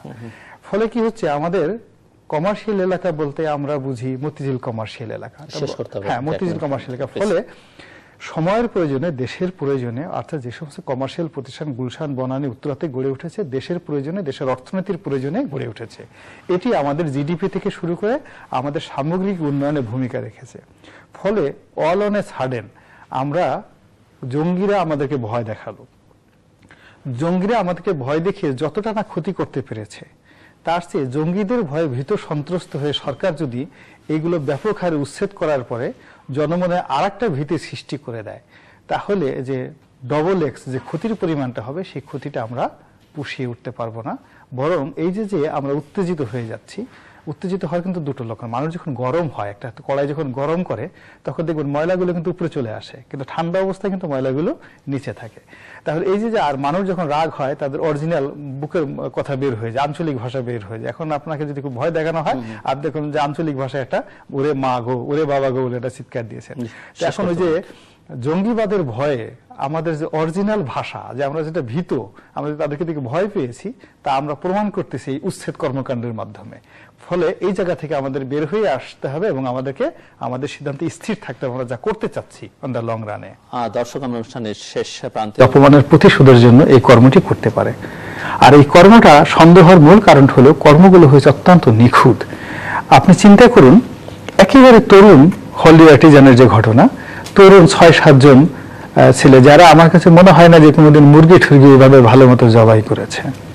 তো 20টি মানুষকে মুহূর্তের ভিতরে জবাই করে ফেললো। জবাই করে তারপরে শেষে তারা সেখানে দিব্য আরামে সবাই মৃত্যুর কোলে ঢলে পড়লো এবং সমস্ত পৃথিবীকে প্রায় 24 ঘন্টার মতো একটা আলাদা সাসপেনশনে রাখলো। এর পিছনে যে শুধুমাত্র তরুণদের মন মানসিকতা বা শক্তি সামর্থ্য কাজ করেছে, এটা অন্য কেউ বিশ্বাস করুক, আমি বিশ্বাস করি না। এর পেছনে বিরাট এক মিলিটারি মাইন্ড আছে, সামরিক জ্ঞান আছে, সামরিক মানসিকতা আছে এবং সামরিক উদ্দেশ্য আছে, লক্ষ্য আছে, এবং এটা শেষ নয়, মানে এই চেইনটা এত লম্বা হতে পারে যে এই তরুণরাও জানে না আসলে রাইট, মূল ঘটনা। এবং আপনি মূল ঘটনা যে আপনি গিয়ে দেখুন যে আমি অনেকগুলো প্রশ্ন করতে পারি আপনার এখানে এই প্রশ্নগুলো করাটা ঠিক হবে না, যেহেতু এটা তদন্তের পর্যায়ে আছে, সরকারের জন্য খুব সেন্সিটিভ হয়ে যাবে প্রশ্নগুলো। কিন্তু সরকারের যারা মিলিটারি বিশেষজ্ঞ আছে, সামরিক বিশেষজ্ঞ আছে, তারা যদি দেখে যে যখন যুবকেরা ঢোকার কতক্ষণ পরে দুজন পুলিশ কর্মকর্তা মারা গেল এবং কিভাবে মারা গেল, এবং ওই যুবকেরা যে গ্রেনেড গুলো চার্জ করেছে সেই গ্রেনেড গুলোর যেভাবে তার নেওয়ার কথা, সেটা ওই যুবকগুলো সেখানে নিয়ে যাওয়ার সেখানে কথা না। এরপরে সেই গ্রেনেড গুলো চার্জ করার পরে সেখান থেকে অন্যান্য যে ঘটনাগুলো ঘটছে এর প্রেক্ষাপট যদি আপনি দেখেন, তাহলে আপনি দেখা যাচ্ছে আরো অনেক কিছু আপনি সেখান থেকে বের করে নিয়ে আসেন, যেটা আমাদের প্রকাশ্যে রাষ্ট্রের সাথে এটা বলা উচিত না। এটাকে কেবলমাত্র একটা জঙ্গিবাদী, কিছু বিপদগামী তরুণ, সেই তরুণের কিছু উগ্র কর্মকাণ্ড, হত্যাকাণ্ড, এটাকে যদি আমরা মনে করি তাহলে আমাদের জন্য আরো ভয়াবহ পরিণতি অপেক্ষা করছে। আমরা সম্প্রতিভাবে আপনি দেখেছেন যে মার্কিন যুক্তরাষ্ট্রের যে গোপন নথি, কূটনৈতিক রিপোর্ট, সেটার বরাতে ওখানকার জাতীয় দৈনিকগুলোতে কটা নিউজ আসছে। সেটা হলো যে আমরা যে বিশ্ব জঙ্গিবাদের যে জাল নেটওয়ার্ক, সেই নেটওয়ার্কের টার্গেটেড নেটওয়ার্কের মধ্যে আমরা পড়ে গেছে, এটা মার্কিন যুক্তরাষ্ট্রের যে জায়গাতে। এই রিপোর্টটা কিন্তু গত 1 বছর আগে বা 6 মাস আগেও আমাদের জন্য প্রযোজ্য ছিল না। ফলে কি হচ্ছে দেখুন, যে আজ থেকে 6 মাস আগে বা 7-8 মাস আগে যখন পশ্চিমা দেশগুলো বারবার তার নাগরিকদেরকে সতর্ক করছিল, আমরা কিন্তু অনেকে ঠাট্টা মশকরা করছি যে কেন তারা এই কাজগুলো করছে। দেখুন, হলি আর্টিজানের মতো যে নির্মম ঘটনা ঘটলো, এখন কিন্তু আর সেটা বলার কোনো অবকাশ নেই। আপনি আমরা যারা সাধারণ মানুষ, আমরা সবাই কিন্তু ভয় পাচ্ছি। এখন আমরা নিজেদেরকে ভয় পাচ্ছি, প্রতিবেশীকে ভয় পাচ্ছি, আমরা রাষ্ট্রকে ভয় পাচ্ছি, আমরা পুলিশের যে সংস্কৃতি আমাদের মধ্যে ঢুকে গেছে, এটাই হলো এই যে জঙ্গিবাদ নামে যারা চালাচ্ছে তাদের সফলতা। ফলে এই সফলতাকে যদি সরকারকে রুখতে হয়, তাহলে সরকার তার নিজস্ব আর্মস অ্যান্ড অ্যামুনিশন, তার নিজস্ব পাওয়ার, নিজস্ব বাহিনী, এটা দিয়ে যদি কেবলমাত্র চেষ্টা করে, তাহলে তাদের অতীতের মতোই তাদের ব্যর্থ হতে হবে। এর কারণ হলো আমরা গত 2 বছর বা 3 বছরে বা 4 বছরে আপনি দেখেছি যে আইন শৃঙ্খলা রক্ষাকারী বাহিনীর কতগুলো কমন কথাবার্তা, কতগুলো কমন অ্যাক্টিভিটিস, সেই অ্যাক্টিভিটিস করার ফলে কি হচ্ছে, পরিস্থিতি কিন্তু দিনকে দিন খারাপ হচ্ছে। কিংবা হলি আর্টিজানের ঘটনার পরে সরকার যে পদক্ষেপগুলো নিয়েছে, সেই পদক্ষেপগুলোর মধ্যে একটা পদক্ষেপের মধ্যেও কিন্তু আপনার যে এটি পুনরায় হবে না, এটি বন্ধ হবে, বা জঙ্গিবাদের বিরুদ্ধে একটা কার্যকর ব্যবস্থা গ্রহণের মতো একটি বুদ্ধিদীপ্ত আপনার কোনো সিদ্ধান্ত আমি দেখিনি। তারা কি করছে, গাড়ি চেকিং করছে, গুলশান বনানী থেকে তারা ভাড়াটি উচ্ছেদ করতেছে, তারা মেসগুলো করে দিচ্ছে। এটা করার জন্য খুব বেশি বুদ্ধির দরকার নাই। মানে এরকম একটা ঘটনা ঘটলে একটা সাধারণ 12-13 বছরের যুবক বা 12-13 বছরের কিশোর বা কিশোরীকে যদি বলা হতো এরকম একটা ঘটনা ঘটছে, তুমি কি করবা, তখন সে এই কাজটাই করতো, বলতো যে ম্যাচগুলো চেক আপ করো, গাড়িগুলো দেখো ওর ভিতরে বোম টোম আছে কিনা, বা আশেপাশে ওইরকম যারা রেস্টুরেন্ট আছে সব রেস্টুরেন্টগুলো বন্ধ দেয়। এটা খুবই মানে অনুর্বর মস্তিষ্ক প্রসূত সিদ্ধান্ত। এই মুহূর্তে যেটি দরকার সেটি হলো যে বাংলাদেশে কেন এই জঙ্গিবাদটা এলো, কেন জঙ্গিবাদটা এলো, এই কেন শব্দটার আপনার উত্তর খুঁজতে হবে, কেন জঙ্গিবাদটা এলো। 2 নম্বর হলো যে এই পপুলাস মানে এত হাই ডেনসিটির একটা কান্ট্রিতে জঙ্গিবাদ কখনো হয় না। আপনি গিয়ে দেখুন যে পৃথিবীর যে সমস্ত জায়গাতে আপনার এই ধরনের জঙ্গিবাদ হয়েছে, ইভেন মার্কিন যুক্তরাষ্ট্রে, তারা সবসময় হলো একটা নীরব, নিস্তব্ধ, জনহীন একটা এলাকা। অল্প কিছু লোকজন আছে, একটা বিশেষ উসিলায় দেখা যাচ্ছে সেখানে কিছু লোক আসছে। কিন্তু বাংলাদেশের মতো এরকম একটা ঘনবসতিপূর্ণ এলাকাতে কখনোই কিন্তু জঙ্গিবাদ হয় না। অথচ আমাদের দেশে এই ঘনবসতিপূর্ণ এলাকাতে জঙ্গিবাদ হচ্ছে, এবং ঢাকা শহরে, হ্যাঁ ঢাকা শহরে। এটা কেন হচ্ছে? এই দুটো কেনর উত্তর, এবং থার্ড কেনটা হলো যে আমরা কেন এই সমস্যাটা সমাধান করতে পারছি না। ফলে এই 3D 3টি কেনর উত্তর যদি সরকার খুঁজে, এবং এই সরকার যদি এই 3টির উত্তর বের করতে পারে, এবং এই 3টি উত্তরকে বের করার পর যদি জনগণকে বিশ্বাস করাতে পারে, কারণ সরকার ইচ্ছা মতো বললো যে দিস ইজ মাই ডেফিনেশন, হবে না। তাদের এই 3টি কেনর উত্তর জনগণকে বলবে, ইফ জনগণ আমরা বিশ্বাস করি, তাহলে আশা করা যায় যে এটার বিরুদ্ধে একটা কার্যকর ঐক্য, যেটা সরকার বলছে, সেটা গড়ে তোলা সম্ভব। এখানে কয়েকটা বিষয় উঠে এসেছে। তার মধ্যে যে এটা কনস্পিরেসি থিওরি, অর্থাৎ ওয়েস্টার্ন কান্ট্রিজগুলি তারা উৎসাহ দিচ্ছে বা ট্রেন করতেছে, মিলিটারি মাইন্ড এটার পেছনে আছে, এবং বাংলাদেশে এই জঙ্গিবাদ ঢুকিয়ে দিচ্ছে, এ ধরনের একটা ধারণা কিন্তু ব্যাপকভাবে চলে আসছে। এবং গোলাম মোল্লা রনি সাহেব সেটা কিছুটা প্রতিদ্বন্দ্বী করলেন, কিন্তু আমার কাছে সেটা মনে হয় না। এই কারণে যে পশ্চিমা দেশ, যেমন ধরেন ফ্রান্স বলেন, বেলজিয়াম বলেন, ইউএসএ বলেন, সেসব দেশেও কিন্তু এইসব জঙ্গিরা আপনার ওয়ার্ক করতেছে। সেখানেও কিন্তু তারা বাংলাদেশের থেকে বরং বেশি টেরোরিজম সেসব কান্ট্রিতে করতেছে। তারা কি তাদের নিজের দেশে এই ষড়যন্ত্র করে এইসব লোক নিচ্ছে? এটা কি মাল্টি ডাইমেনশনাল ইস্যু। এবং জঙ্গিবাদ যে বাংলাদেশে প্রথম আসলো, এখানে জঙ্গি টার্মটা আপনি আনছেন জঙ্গ থেকে, যুদ্ধ থেকে। ওরা নিজেরাই বলছে যে একটা আরবি টার্ম দিয়ে জঙ্গি বলছেন। সর্বহারা যারা করতো আর হোলি আর্টিজানের এই ছেলেগুলি করছে, পার্থক্য কি? সর্বহারা তো মানুষজনকে এই বাজারের মধ্যে জবাই করছে, তারা কেন করছে? তারা কি জঙ্গি না? সর্বহারা তারা কি টেরোরিস্ট না? এগুলি মিলিটারি মাইন্ড বলছেন। আমাদের যে মেজর জিয়াউদ্দিন সুন্দরবনে যে বাহিনীটা করছিলেন, আর বর্তমানে আরাক জিয়াউদ্দিন এবং তামিমকে বলা হয়, এটা ধারাবাহিকতা আছে। কিন্তু বাংলাদেশে যে এই ধরনের এক্সট্রিমিজম ছিল না তা না, এটা কিন্তু ছিল। কিন্তু কেন এটা হচ্ছে সেই বিষয়ে আমার একটা বক্তব্য আছে। আমার বক্তব্যটা হচ্ছে কি, আমরা যেমন ধরুন এইখানে এই ছেলেগুলি গুলশানে থাকে, বাড়িধারায় থাকে, বনানীতে থাকে, বিত্তবান, এবং সাথে সাথে আপনি তাদেরকে মেধাবী বলতেছেন, অর্থাৎ এরা বিপদগামী, তাদেরকে করা হয়েছে। কিন্তু আপনি সেই ঠিক একইভাবে চিন্তা করুন, 71-এ যে রাজাকারগুলি তারা আসছে, তাদেরকে তো বলা হয় না যে তাদেরকে বিপদগামী করে নিয়ে আসছে পাকিস্তানিরা। তাদেরকে তো ধরে ধরে আমরা গুলি করে মেরে ফেলেছি, কারণ তার গরিব ছিল। এইখানে এই ছেলেগুলি যারা এটা করছে, তাদের ভিতর বেশিরভাগই মেধাবী না। মেধাবী না, এটা আপনি দেখুন অনেকেই।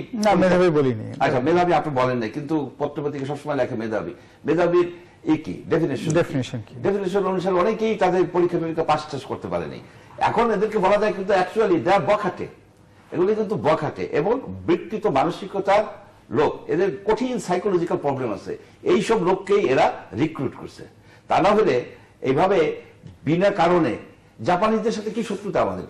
জাপানিদেরকে মেরে ফেললো, আপনার ইটালিয়ানদেরকে মেরে ফেললো। এরা বেসিক্যালি, এদেরকে এই কথা বলার কোনো উপায় নাই, যেদেরকে বিপদগামী করা হয়েছে তারাই দোষী। এরা প্রত্যেকে 18 বছরের উপরের বয়স্ক লোক, তাদেরকে এই বিষয়টা মূল্যায়ন করতে হবে। এখন সবাই মনে করছে সাধারণ ক্ষেত্রে যে কিছু জঙ্গল, কিছু লতাপাতা, তারপরে কাদা মিশানো কিছু পানি, ছোট ছোট খাল, এটা থাকলেই বা কি, না থাকলেই বা কি। মাঝে মধ্যে আগে 500-600 বাঘ ছিল, এখন 100-200 বাঘ আছে। তো 500-600 যখন বাঘ ছিল, তখন বাংলাদেশের ইনকাম ছিল $100 নিচে। এখন 200 বাঘ আছে, আমাদের ইনকাম হয়ে গেছে $1200-1300। ওই 200 বাঘ যদি মরে যায়, তাহলে আমাদের ইনকাম হয়তো $10,000 বেশি হয়ে যাবে।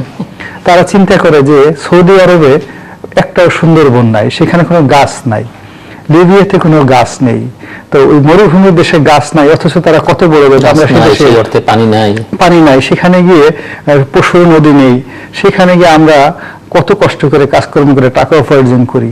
তাই বাংলাদেশ যদি মরুভূমি হয়, আর বিনিময়ে যদি আমাদের ওইরকম তেল থাকে, গ্যাস থাকে, কয়লা থাকে, বিদ্যুৎ থাকে, এবং আমাদের পকেট ভরা টাকা থাকে, তাহলে আমাদের তো কোনো অসুবিধা নাই।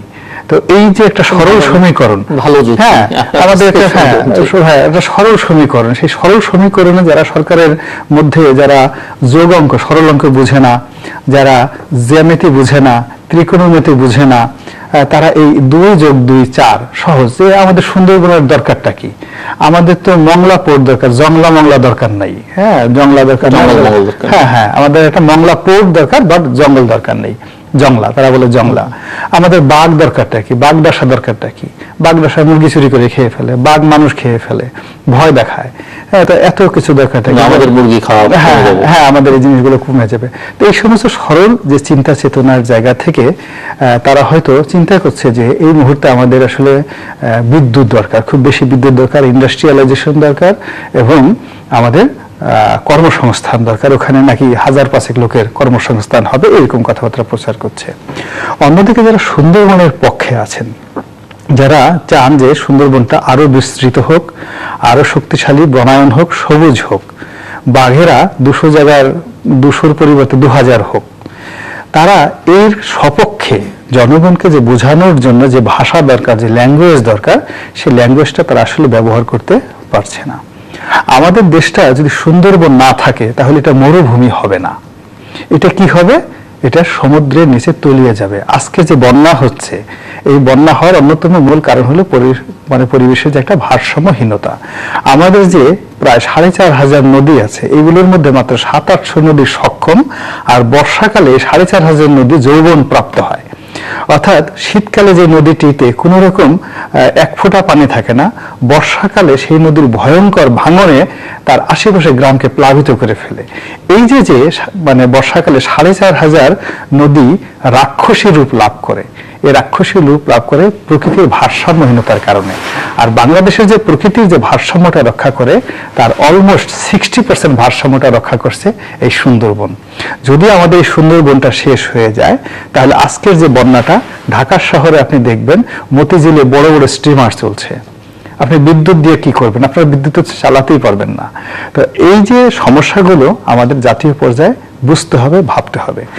আর এই মুহূর্তে সরকার যে কারণে সরাচ্ছে না, সরকারের মধ্যে দেখবেন কাজ করতে করতে একটা ইগোবোধ এসে গেছে। তারা দেখছে যে আমরা ধনুক বলে মানুষ মান্য করে, আমরা লাঠি যদি উঁচু করি সেন্সলেস হয়ে সব মানুষ পড়ে যায়। আমরা যদি কোনো মতে লাঠি দিয়ে কাউকে একটা বাড়ি দেই, আমি আস্তে বাড়ি দিয়ে আদর করার জন্য সে চিৎকার করে মনে হয় যেন তাকে জোরে বাড়ি দিয়েছি। তো এই যে মানুষের মধ্যে যে একটা ভয় সৃষ্টি হয়েছে সরকার সম্পর্কে, তো এই কারণে সরকারের একটা আত্মমর্যাদা বোধটা খুব টনটনে অবস্থায় চলে গেছে, খুব সিরিয়াস অবস্থায় চলে গেছে। সে চিন্তাই করছে যে এই মানুষেরা, আমি রামপালের ব্যাপারে দাবি দাওয়া করছে, আমি যদি মেনে নেই তাহলে আমার সম্পর্কে তার যে ভয় আছে, সম্ভ্রম আছে, এটার কি মর্যাদাহানি হবে? এটা কি আমি কি ছোট হয়ে যাব? তো এখন যেভাবে আমাকে ভয় পেল বা আমাকে যেভাবে এখন ভয় পাচ্ছে, আমি একটা ধমক দিলে যেভাবে সবাই থর থর করে কাঁপছে, যদি রামপালের এটা মেনে নেই তখন তো তারা আর আমাকে আগের মতো ভয় পাবে না। তখন আজ রামপালের কথা বলছে, কাল বলবে কলাপাল, পরশুদিন বলবে ছাগল পাল, আর একদিন বলবে গরু পাল, এইভাবে একটা নাম দিয়ে সরকারকে সন্ত্রস্ত করে তুলবে। ফলে সরকার এই তার আভিজাত্যের জায়গা, সিংহাসনের যে একটা জায়গায়, এখানে বসে নিজেকে যে নিরাপদ ভাবছে, সেই নিরাপত্তের যে জায়গাটিতে জনগণের দাবি, রামপালের ব্যাপারে যে বক্তব্যটা আসছে, এটি কোনো এক্সপার্টের নয়, জনগণের দাবি। এখন সেই জনগণের দাবিটাকে মেনে নেওয়ার ক্ষেত্রে তারা ভয় পাচ্ছে, নিজেদের অন্যান্য ক্ষেত্রে দাবি দেওয়ার পরিমাণ বাড়ে কিনা। তারা ভয় পাচ্ছে যে আমরা যদি এই দাবিটা মেনে নিই, এইটার পথ ধরে আরো 10টা দাবি আসে কিনা। যদি বলে যে ঠিক আছে, যেভাবে রামপালের দাবি মেনে নিয়েছেন, একইভাবে 5ই জানুয়ারি নির্বাচনটা যে ঠিক ছিল না, ওইটাও মেনে নেন। কিংবা সরকারের অন্য একটা শিক্ষার ব্যাপার নিয়ে যে সমস্ত ব্যাপারে জনবিক্ষোভ আছে, তো এই কারণে ভয়ের জায়গা থেকে তারা হয়তো এটাকে রিফিউজ করতে পারে, অথবা দেখা যাচ্ছে না বুঝে করতে পারে, অথবা অনেক সময় দেখা যায় একটা মানুষ খুব বড় হয়ে গেলে এখন তো সরকার বলতে গেলে নিজেদের জন্যই নিজেদের ভার বহন করাটা তাদের জন্য দুঃসহ হয়ে গেছে। অনেক সময় অনেক কিছু করতে হয়, যে তার অন্য নানা রকমের কমিটমেন্ট থাকে, বহির্বিশ্বের সঙ্গে কমিটমেন্ট থাকে। এটা নিয়ে এখানে 1200 মেগাওয়াট বিদ্যুৎ প্রকল্পের দাম যা, তাতে নিয়ে এখানে বাংলাদেশ সরকারের যেখানে $3 লক্ষ কোটি টাকার বাজেট, সেখানে এটা নিয়ে সরকারের কোনো কমিটমেন্ট আছে বলে আমার কাছে মনে হয় না। 2 নম্বর হলো পররাষ্ট্র নীতিতে এখন বাংলাদেশ এমন একটা পর্যায়ে আছে, সেই পর্যায়ে তার ভারতের একটা ইলেকট্রিসিটি কোম্পানিকে প্রিভিলেজ দিয়ে তার কথা মতো নাকে খত দিয়ে ওখানে সুন্দরবনকে ধ্বংস করে কাজটা করতে হবে, সরকার এমন দুর্বল অবস্থানেও নেই। সরকারের শক্তি আছে, সাহসের সবকিছু আছে, কিন্তু মূল ব্যাপারটা হলো তার ইগোর যে জায়গাটা, অহংকারের যে জায়গাটা এবং বোধ এবং বুদ্ধির যে জায়গাটা, এই তিনটার মধ্যে সমন্বয় হচ্ছে না।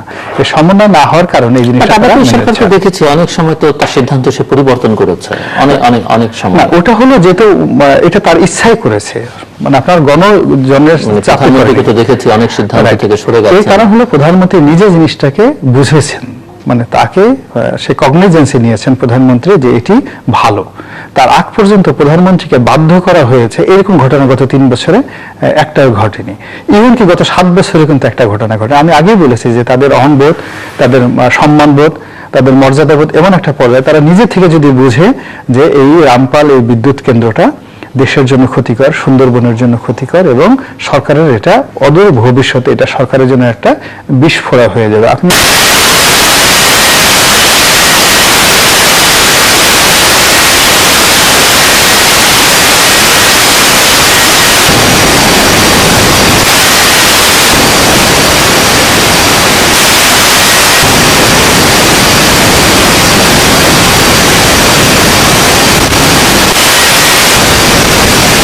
10 লক্ষ কোটি টাকার গ্যাস আমরা 2000 কোটি টাকার ইনভেস্টমেন্টের আগে এসে 10 লক্ষ কোটি টাকার গ্যাস আমরা সাবসিডিজ দিয়েছি এই জাতির।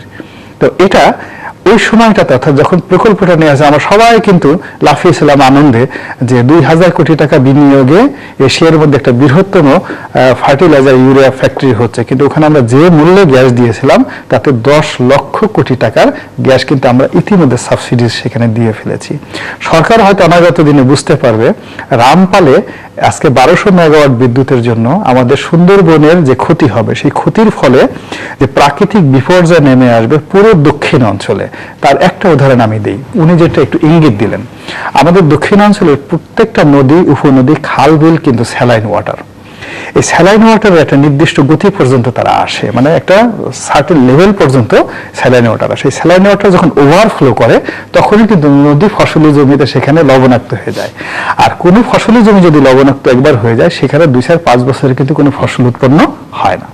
এখন এই সুন্দরবনের কারণে পুরো বরিশাল, পটুয়াখালী, বরগুনা, বাগেরহাট, আপনার খুলনা, এই বেল্টের যে লক্ষ লক্ষ হেক্টর জমি আছে, এই হেক্টর জমি যদি একবার দুইবার মোটামুটি 4-5 বছর পরে এই লবণাক্ত পানি দ্বারা আপনার যদি একবার প্লাবিত হয়, তাহলে আজকে যে খাদ্য স্বয়ংসম্পূর্ণ হওয়ার জন্য কৃষিমন্ত্রী উল্লাস প্রকাশ করছেন, সেই কৃষিমন্ত্রী কান্নাকাটি করে আত্মহত্যা করতে হবে, কারণ 17 কোটি মানুষকে খাওয়ানোর মতো চাল ডাল পৃথিবীর অন্য কোনো দেশে হয় না। ডক্টর চৌধুরী আর কিছু যোগ করবেন? এখানে তো এবং এই যে এই শঙ্কার সঙ্গে রূপপুর পারমাণবিক প্রকল্প নিয়েও সেটা নিয়েও কথা আছে। অ্যাকচুয়ালি বিদ্যুৎ সেক্টরে গভর্নমেন্ট যেটা করেছে সেটা সমালোচনা করতেই হয়। বিদ্যুতের পরিমাণ বেড়েছে, কিন্তু তারপরেও কিন্তু এখনো গ্রামে গঞ্জে ঠিক মতো বিদ্যুৎ পাওয়া যায় না। সেটা তারপরে আপনি একদিনে আশা করলে চলবে না, করি না, কিন্তু যেটুকু ভালো করছে সেটুকু তো আপনি সহজে পাবেন। এদিকে রামপালে আপনি একটা ব্যাপক পরিবেশ বিপর্যয়ের দিকে এগিয়ে যাচ্ছেন বিদ্যুৎ নিয়ে, আবার ওদিকে রূপপুরে আপনি একটা শ্বেতহস্তি সৃষ্টি করেছেন, সেখানে $13 বিলিয়ন আপনি দিয়ে আপনি 2400 মেগাওয়াট বিদ্যুৎ পাবেন, তাও বেশ কয়েক বছর পরে। বাংলাদেশের টোটাল বড়ই পাওয়ার কত?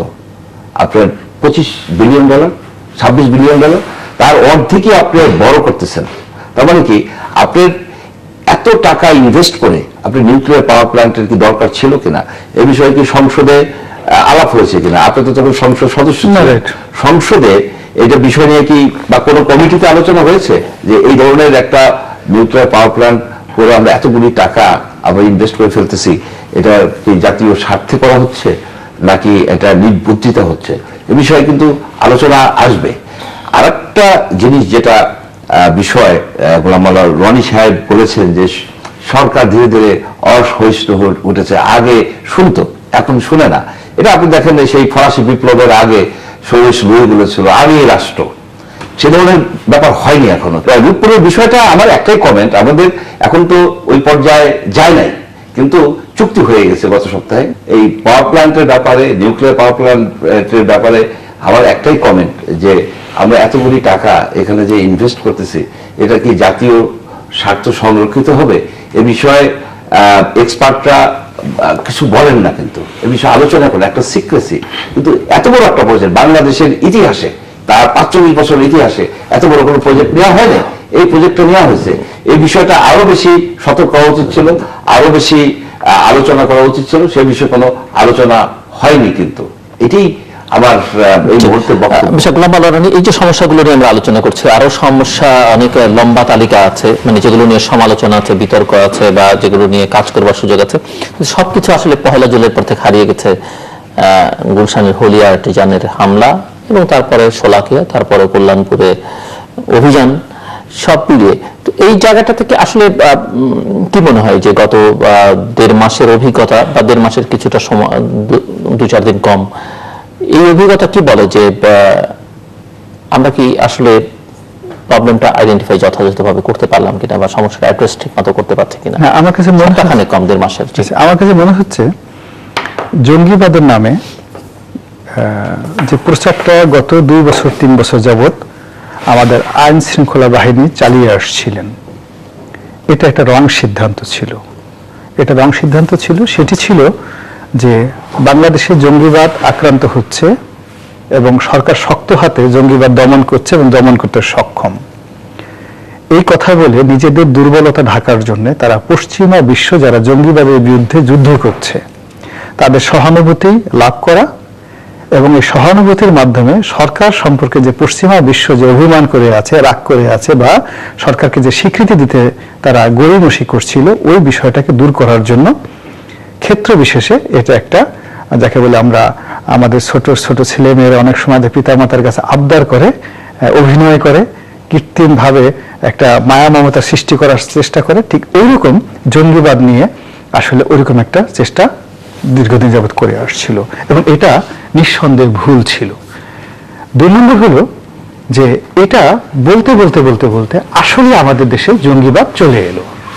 আচ্ছা, জঙ্গিবাদ চলে এলো, যদি জঙ্গিবাদ কেন এলো, কিভাবে এলো, কারণ এলো, এটার পিছনে অনেকগুলো সুনির্দিষ্ট কারণ আছে। সুনির্দিষ্ট কারণ, অর্থনৈতিক কারণ আছে, পররাষ্ট্র ব্যাপারের কারণ আছে, আমাদের গ্লোবাল যে পলিটিক্স আছে সেই গ্লোবাল পলিটিক্সের যে মেরুকরণ, আমরা এখন দেখা যাচ্ছে যে খুব অতিমাত্রায় ভারতমুখী হয়ে গিয়েছি। এখন বাংলাদেশের স্বার্থ সংশ্লিষ্ট ব্যাপারে যদি ভারতকে এখানে অপদস্থ করা যায়, এই সমস্ত শক্তিরা ভারতে যারা ভারতকে ছোট করতে না পারবে তারা বাংলাদেশকে ব্যবহার করে ভারত করে ছোট করার চেষ্টা করবে। এরকম একটা আন্তর্জাতিক চক্রান্ত, যেটা ভারত বিরোধী, বাংলাদেশ বিরোধী নয় কিন্তু ভারত বিরোধী চক্রান্ত এখানে বাংলাদেশে করতে পারে। থার্ডলি হলো এর সঙ্গে পরাশক্তিগুলোও জড়িত থাকতে পারে, এতে কোনো যাকে বলে অবাস্তব কোনো কিছু না। এর কারণটা হলো যে পরাশক্তিগুলো 3-4টা কারণে সাধারণত এই তৃতীয় বিশ্বের দেশগুলোতে আপনার অনাসৃষ্টির সৃষ্টি করে। প্রথমত দেখা যাচ্ছে তাদের ট্রেড অ্যান্ড কমার্স, ব্যবসা বাণিজ্য, বাংলাদেশের সঙ্গে তাদের ট্রেড অ্যান্ড কমার্সে কোনো সমস্যা নাই। সেকেন্ড থিং হলো কৌশলগতভাবে তারা সামরিক স্থাপনার জন্য সামরিক দিক থেকে যে সমস্ত দেশগুলোকে বা দেশের উপদ্বীপগুলোকে বা দেশের উপকূলগুলোকে তারা কৌশলগতভাবে গুরুত্বপূর্ণ মনে করে, সেখানে তাদের একছত্র আধিপত্য স্থাপনের জন্য তারা অনেক সময় অনেক কিছু করে। এই মুহূর্তে আমাদের মংলা বন্দরের উপকূলটি, বঙ্গোপসাগর উপকূলটি পৃথিবীর যে রাজনীতি, এই রাজনীতিতে পশ্চিমা বিশ্বের জন্য অত্যন্ত গুরুত্বপূর্ণ। এর কারণ হলো পশ্চিমা বিশ্বকে টেক্কা দিয়ে 2টো সুপার পাওয়ার অর্থাৎ চীন এবং ভারত এই মুহূর্তে এশিয়াতে দে আর দ্য লর্ড, মানে তাদের কর্তৃত্বকে অস্বীকার করে কোনো পশ্চিমা বিশ্ব পারছে না। এবং এই যে 2টো শক্তি, সাউথ ইস্ট এশিয়ার মধ্যে সবচেয়ে গুরুত্বপূর্ণ জায়গাটা ভারত মহাসাগর নয়, গুরুত্বপূর্ণ জায়গা হলো বঙ্গোপসাগর। সেই বঙ্গোপসাগরে যদি পশ্চিমা বিশ্ব তাদের প্রভুত্ব স্থাপন করতে পারে এবং সেই স্থাপন করার জন্য যে কোনো একটা ওসিলায় বাংলাদেশে তাদের ইন্টারেস্ট দরকার, সেখানে পশ্চিমা যে কোনো শক্তি এটা একটা নেগেটিভ অ্যাটিটিউড করতে পারে, এটা অস্বাভাবিক কিছু নয়। আগে বললাম ব্যবসার কথা, এরপরে সামরিক।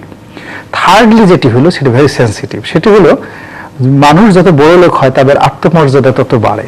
আপনি ধরুন একটা জমিদার হয়েছেন, আপনি এটা নবাব হয়েছেন, তো নবাব এবং জমিদার আপনার একজন গরিব মানুষ আপনার বাড়ির সামনে দিয়ে ছাতি মাথায় দিয়ে গেল বা জুতো পা দিয়ে গেল, আপনার খুব আত্মমর্যাদায় লাগে যে এত বড় সাহস, অমুক চান্দালের ছেলে সে ছাতি মাথায় দিয়ে বাড়ির সামনে দিয়ে যাচ্ছে।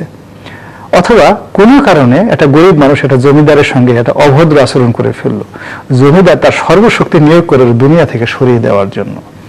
এখন বাংলাদেশের মতো একটা দরিদ্র দেশ, তৃতীয় বিশ্বের দেশ, তাও আবার দক্ষিণ পূর্ব এশিয়ার একেবারে গাঙ্গেয় বদ্বীপের প্রান্ত সীমায় অবস্থিত, সেই এলাকায় আমরা গত 7-8টি বছর যাবৎ পশ্চিমা রাষ্ট্রশক্তিকে যেভাবে ঠাট্টা করছি, যেভাবে মস্কারা করছি, যেভাবে তাদেরকে খেপিয়ে তুলেছি, সেই ক্ষেত্রে তারা বলে যে আমাদের কোনো সামরিক প্রভুত্ব দরকার নেই, ব্যবসায়িক প্রভুত্ব দরকার নেই, বেয়াদবি করলো কেন, ওকে একটা শাস্তি দেওয়া দরকার। ঠিক এইরকম যদি ক্রোধ তাদের মধ্যে জন্ম নেয়, এবং খুব একটা স্বাভাবিক বিষয়, এটা তারাও হিউম্যান এবং আমি আমার নিজের ব্যক্তিগত জীবনে দেখেছি, আমি পশ্চিমা দেশগুলোতে অনেকদিন থেকেছি, তাদের ভিতরে তারা উপরে খুব হাই হ্যালো বা বন্ধুত্ব ভাব দেখায়, কিন্তু অন্তরে অন্তরে প্রচন্ড রকম কিন্তু কনজারভেটিভ। আপনি তাদের সাথে হ্যান্ডশেক করতে চান বা বাঙালি কাদায় কোলাকুলি করতে চান, ওরা রাজি হবে না। কিংবা ওদের একটা ছোট শিশুকে আপনি গাল ধরে আদর করতে চান, চুমু দিতে চান, ও মাই গড, সঙ্গে সঙ্গে আপনার বিরুদ্ধে মামলা করে দেবে। তো এরকম তাদের ভিতরে কতগুলো কনজারভেটিভ নেচ আছে।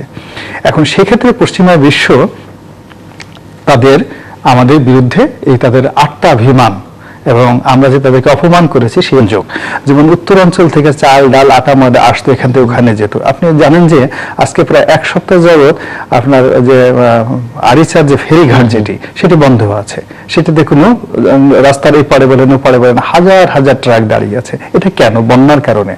আলটিমেটলি এগুলো কিন্তু কোনো ব্যক্তি, ওই এলাকার কোনো ব্যক্তিকে ক্ষতিগ্রস্ত করছে না, কিন্তু পুরো জাতিকে ক্ষতিগ্রস্ত করছে, সরকারকে ক্ষতিগ্রস্ত করছে। ফলে বন্যার এই বিষয়টি আমি মনে করি যে সরকার যদি এটাকে জাতীয় দুর্যোগ হিসেবে গ্রহণ করে এবং এই জাতীয় দুর্যোগ হিসেবে গ্রহণ করার ফলে যদি প্রস্তুতি নিতে থাকে যে এই সমস্যাগুলো এখন আগে যেভাবে প্রান্তিক পর্যায়ে ব্যক্তিকে আক্রমণ করতো, ব্যক্তিকে না খেয়ে রাখতো, এখন অবস্থা দৃষ্টি যেটা মনে হচ্ছে পুরো জাতিকে না খেয়ে রাখবে এবং পুরো জাতিকে বিপদগ্রস্ত করে ফেলবে। ঠিক সেই জায়গাতে আমরা যত বেশি সিনসিয়ার হব, যত বেশি ইনোভেটিভ হব, তত বেশি আমাদের জন্য আগামীতে যে বিশ্বায়নের যে উষ্ণায়ন, সেই উষ্ণায়নে যে মহাবিপদ আমাদের জন্য আসছে, সেই বিপদ থেকে আমরা নিজেদেরকে তত বেশি রক্ষা করতে পারবো। বন্যা নিয়ে যখন আমরা কথা বলছি তখন আরেকটি বিপদ নিয়ে অনেকেই কথা বলছেন, অনেকের কাছে সেটি একটি বড় বিপদ, সেটিও প্রকৃতি সংশ্লিষ্ট। সেটি হচ্ছে যে রামপাল বিদ্যুৎ কেন্দ্র, এবং এটি নিয়ে আপনি দেখছেন যে সারা দেশ জুড়ে নানা বিতর্ক হচ্ছে। এক পক্ষ এই বিদ্যুৎ কেন্দ্রের পক্ষে, আবার অনেকেই এর বিপক্ষে অবস্থান নিয়েছেন। আপনি কি মনে করেন যে এটি এই বিদ্যুৎ প্রকল্প করাটা কতটা সমীচীন হবে, যৌক্তিক হবে, কিংবা এটি আসলে ক্ষতি করাটা কিছু হতে যাচ্ছে কিনা? এই প্রকল্পটা নিয়ে কিন্তু কয়েক বছর ধরেই অনেক কথা হচ্ছে। আপনার প্রোগ্রামেও আমি অনেকবার বলেছি, সব জায়গায় আমি বলি যে এই প্রকল্পটা এখান থেকে অন্য জায়গায় সরিয়ে নিয়ে গেলে কি সমস্যাটা ছিল কোনো এক্সপার্টরা কিন্তু বলছেন না। এক, সুন্দরবনের কাছে আজকে যেমন একটা উঠেছে যে সুন্দরবনের কাছে কয়েকটা সিমেন্ট কারখানা আছে, 150 ইন্ডাস্ট্রি আছে, এবং ওই আশেপাশের এলাকার সব প্রভাবশালী ব্যক্তিবর্গ কিনে নিয়েছেন, প্রচুর জায়গা জমি তারা কিনে নিয়েছেন। এখানে আর অনেক কিছু করবেন। এখানে যখন রামপাল বিদ্যুৎ কেন্দ্র চালু হয়ে যাবে, এখানে ওই পুরা 150 জায়গায় আরেকটা শূন্য যোগ হবে, পুরাংশ হবে। শেষ পর্যন্ত দেখা যাবে যে সুন্দরবন ধ্বংস হয়ে গেল। এখানে একজনের সাথে আমি একটা টক শোতে বসেছিলাম বেশ কয়েক বছরখানেক আগে। তার কথা ছিল যে বাঘ তো এমনি মারা যাচ্ছে না, এখানে কিছু মারাই গেল। এইখানে এই প্রকল্পটা প্রকৃতপক্ষে একটি ধ্বংসকারী প্রকল্প। এই প্রকল্পটা, আমি বলি না যে বিদ্যুৎ আমাদের দরকার নেই, আমাদের বিদ্যুতের দরকার আছে, এবং আমি সবসময় বলি যে কোল ফায়ার্ড ইলেকট্রিসিটিরও দরকার আছে, কারণ এটা হচ্ছে সবচেয়ে চিপেস্ট সোর্স অফ ইলেকট্রিসিটি। কিন্তু আমার একটাই প্রশ্ন যে এই বিদ্যুৎ কেন্দ্রটাকে কি অন্য জায়গায় সরিয়ে নেওয়া যেত কিনা? যদি সরিয়ে নেওয়া যায় তাহলে এত লোক এটা বিরোধিতা করতেছে, তাদের প্রতি একটু শ্রদ্ধা জানিয়ে সরকার কিন্তু এটাকে রিলোকেট করে ফেলতে পারে। আরো অনেক জায়গা আছে, এটা এক্সপার্টরা আমাদেরকে বলেছেন যে এই বিদ্যুৎ কেন্দ্রটা ওইখানে না করে আরো জায়গায় করলেও কোনো অসুবিধা নাই। আর এই বিদ্যুৎ কেন্দ্র যদি হয় তাহলে কিন্তু আপনি দেখবেন যে সুন্দরবনের তো ক্ষতি হবেই, কারণ সুন্দরবন হচ্ছে একটা সেন্সিটিভ জায়গা, এমন একটা জায়গা যেখানে সমুদ্রের পানি, লোনা পানি এবং মিঠা পানি মিলেমিশে একটা ব্রাকিশ ওয়াটার জোন হয়, অত্যন্ত সেন্সিটিভ। সেখানে যদি ওই স্যালানিটি কম বেশি হয় তাতেও কিন্তু এই যে ফুড চেইনে এবং যে ইকোসিস্টেমে একটা ইম্প্যাক্ট পড়ে। তেমন একটা জায়গায় যদি আপনি এইরকম একটা ডার্টি ইন্ডাস্ট্রি এস্টাবলিশ করেন, এটাকে আরো বেশি ভালনারেবল করে তুলবেন। তাছাড়া ওই যে পশুর নদীর সমুদ্র সংযোগে সেখানে কিন্তু সারা ওয়ার্ল্ডের মধ্যে সবচেয়ে বড় ডলফিনের যে ঝাঁক, যে দল বা স্কুল বলা হয় ইংরেজিতে, সেই ডলফিন স্কুলটা, ইরাবতী ডলফিন স্কুলটা আছে ওখানে। এটা প্রায় 10,000-এর মতো ডলফিন তারা এস্টিমেট করছে। এটা একটা সারা ওয়ার্ল্ডে এটা হেডলাইন হয়েছিল। সেইখান দিয়ে কিন্তু আপনার এই জাহাজগুলি, ছোট ছোট জাহাজগুলি আপনার ওই কলোনিয়া আসবে। সুতরাং আমি মনে করি কি সরকারের এটা এগোয়নি এবং তারা এক্সপার্ট নিয়ে আসছেন। সেদিনকে দেখলাম একজন এক্সপার্ট, এক ভদ্রলোক আমেরিকা থেকে স্কাইপিতে বলে যাচ্ছেন, দেখা গেল কি উনি কিন্তু সে কোল ফায়ার্ড প্লান্টের এক্সপার্ট। সুতরাং উনি কিন্তু চাবেনই এটা হোক। এখানে যেসব এক্সপার্ট আছেন, যেসব কোনো কিছুর এক্সপার্ট হলে তাকে কি চার পাশে আর তাকাতে হয় না, শুধু যে বিষয়ের মধ্যে ওই বিষয় ওই বিষয়ে অনেক সময় থাকে, স্পেশালি যারা কোনো কনসালটেন্সি ফার্মে চাকরি করেন, তারা কিন্তু ওই ইন্ডাস্ট্রির কথাই বলবেন। আপনি যদি আজকে একজন নিউক্লিয়ার ইঞ্জিনিয়ার আনেন, উনি কিন্তু বলবেন যে একটা না, রূপপুরে না শুধু, আর সারা জায়গায় নিউক্লিয়ার পাওয়ার প্ল্যান্ট করা দরকার। এরকম এক চোখা এক্সপার্টের তো অভাব নেই। কিন্তু যারা রাজনীতিবিদ, যারা পলিটিশিয়ান, যারা নীতি নির্ধারক, তাদের এক্সপার্ট হওয়া দরকার নাই, তাদের একটা স্ট্রং কমন সেন্স থাকা দরকার যে এই সুন্দরবনের কাছে এটা একটা আপনার ওয়ার্ল্ড হেরিটেজ, একটা ন্যাচারাল রিসোর্স, যেটা আমাদের জন্য অত্যন্ত গুরুত্বপূর্ণ।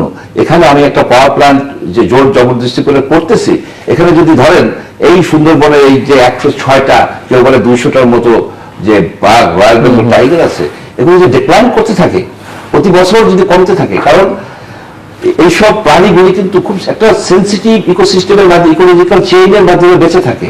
আপনি দেখুন, আমি একটা উদাহরণ দেই, যে আমাদের যে শালবন ছিল, শালবনের মাছ থেকে 80-র দশকে একটা রাস্তা করা হলো, এটা কুসুম জিয়া রহমান আমলেই রাস্তাটা করার ফলে দুই দিকে শালবনটাকে ভিতর দিয়ে যখন রাস্তাটা গেল, তার রেজাল্ট কি হয়েছে, আপনার কিন্তু শালবনটা উৎখাত হয়ে গেছে, একদিক থেকে আরেকদিকে এখন দেখা যায়। কারণ রাস্তাটাই না, শুধু রাস্তা যখন আপনি করেছেন, তার সাথে সাথে ওইখানে অন্যান্য ইন্ডাস্ট্রি করেছে, সারি সারি ইন্ডাস্ট্রি। আবার কোথায় সেই শালবন, সেটা স্মৃতি বিস্মৃতির অতলে কিন্তু পৌঁছে গেছে। সেরকম সুন্দরবনে যখন আপনি একটা পাওয়ার প্ল্যান্ট করবেন, তার আনুষঙ্গিক এবং এই যে ডার্ট ইন্ডাস্ট্রি করতেছেন, তখন এখানে আপনার কাগজের কল হবে, এই কল হবে, সেই কল হবে। একটা সময় দেখা যাবে কি এখানে অতীতে এককালে সুন্দরবন ছিল, আমরা ইতিহাসে পড়বো। সুতরাং আমার মনে হয় একজন প্রাণীবিদ হিসেবে আমার মনে হয় যে ওখানে পাখি ঠাকি যত জীব জন্তু আছে, এই জীব জন্তুকে অনেকে জানোয়ার হিসেবে বলেন, আবার এই জানোয়াররা মারা যাবে। আপনি দেখুন তাদের কথাটা, বাংলাদেশের এইসব প্রাণী যেন তাদের জন্মই হয়েছে, জন্মই তাদের আজন্ম পাপ। বলা হয় যে একটা বাঘ দাস ধরা পড়েছে, ধরা পড়া অপরাধী, একটা বাঘ দাস দেখা গেছে, কুমির ধরা পড়েছে, ধরা পড়ার পর লোকজন হইচই করে তাদেরকে পিটিয়ে মেরে ফেলছে। কিরকম নৃশংসতা! এখানে এই যে আমাদের স্কুল কলেজ মাদ্রাসা, প্রকৃতির ভারসাম্যের বিষয়টা মাথার মধ্যে কাজ করে, মাথার মধ্যে কাজ করবে কিভাবে? এখানে তো তারা সবসময় প্রকৃতির বিরুদ্ধে একটা ফাইট করে যাচ্ছে, প্রকৃতিকে ধ্বংস করাই তাদেরই। একটা বাঘ, চিতাবাঘ ধরা পড়েছে, ভাষার ভিতরে আপনি কি দেখেন যে ধরা পড়ে কে? ক্রিমিনাল, অপরাধী। ধরা পড়া মনে হয় কি ওদের জন্মই হচ্ছে একটা মানে শাস্তি নিয়ে তারা এই পৃথিবীতে এসেছে। কিন্তু আমার মনে হয় কি যে আমাদের এই বিষয়গুলিকে একটু ভেবে চিন্তে দেখা উচিত। সরকারকে আমি এখনো বলবো যে তাদের এখনো সময় আছে, তারা কিন্তু সকল কিছু রাখুক, 1440-50 মেগাওয়াট, আমার কোনো আপত্তি নাই। কয়লা, সালফার কয়লা দেন, সালফার কয়লা, ইন্ডিয়ার কয়লা, আমার কোনো আপত্তি নাই। কিন্তু দয়া করে ওটাকে একটু সরিয়ে নেই, সরিয়ে নেওয়ারই জায়গা আছে। যদি জায়গা না পান বলুন, আমরা উপকূলবর্তী জায়গায় এই যে রনি সাহেবের, আপনাকে যদি এই যে ফুলবাড়ি আর রামপাল অপশন হিসাবে দেওয়া হয়, আপনি কোনটাকে প্রায়োরিটি দেবেন? আমি বলবো যে রামপালটা আগে বন্ধ করা উচিত, রিলোকেট করা উচিত, এবং ফুলবাড়িটা চালু করা উচিত। জি, গোলাম মাওলা রানী। না, ধন্যবাদ। আমার কাছে মনে হচ্ছে যে সরকার নিজে গুরুত্বটা অনুধাবন করতে পারছে না। কারণ আমি মনে করি না যে সরকার দেশপ্রেমিক নয়। সরকারের যারা কর্তা ব্যক্তি তারাও দেশপ্রেমিক, তারাও, আমি যেমন এই দেশের বাসিন্দা, সরকারের মন্ত্রী মিনিস্টার কর্তা ব্যক্তি তারাও দেশের বাসিন্দা, তারা দেশকে ভালোবাসে। তো দেশকে ভালোবাসতে গিয়ে সুন্দরবন আমাদের অর্থনীতি, আমাদের জাতীয় যে বিষয়গুলো আছে সেখানে কতটা ভূমিকা রাখছে।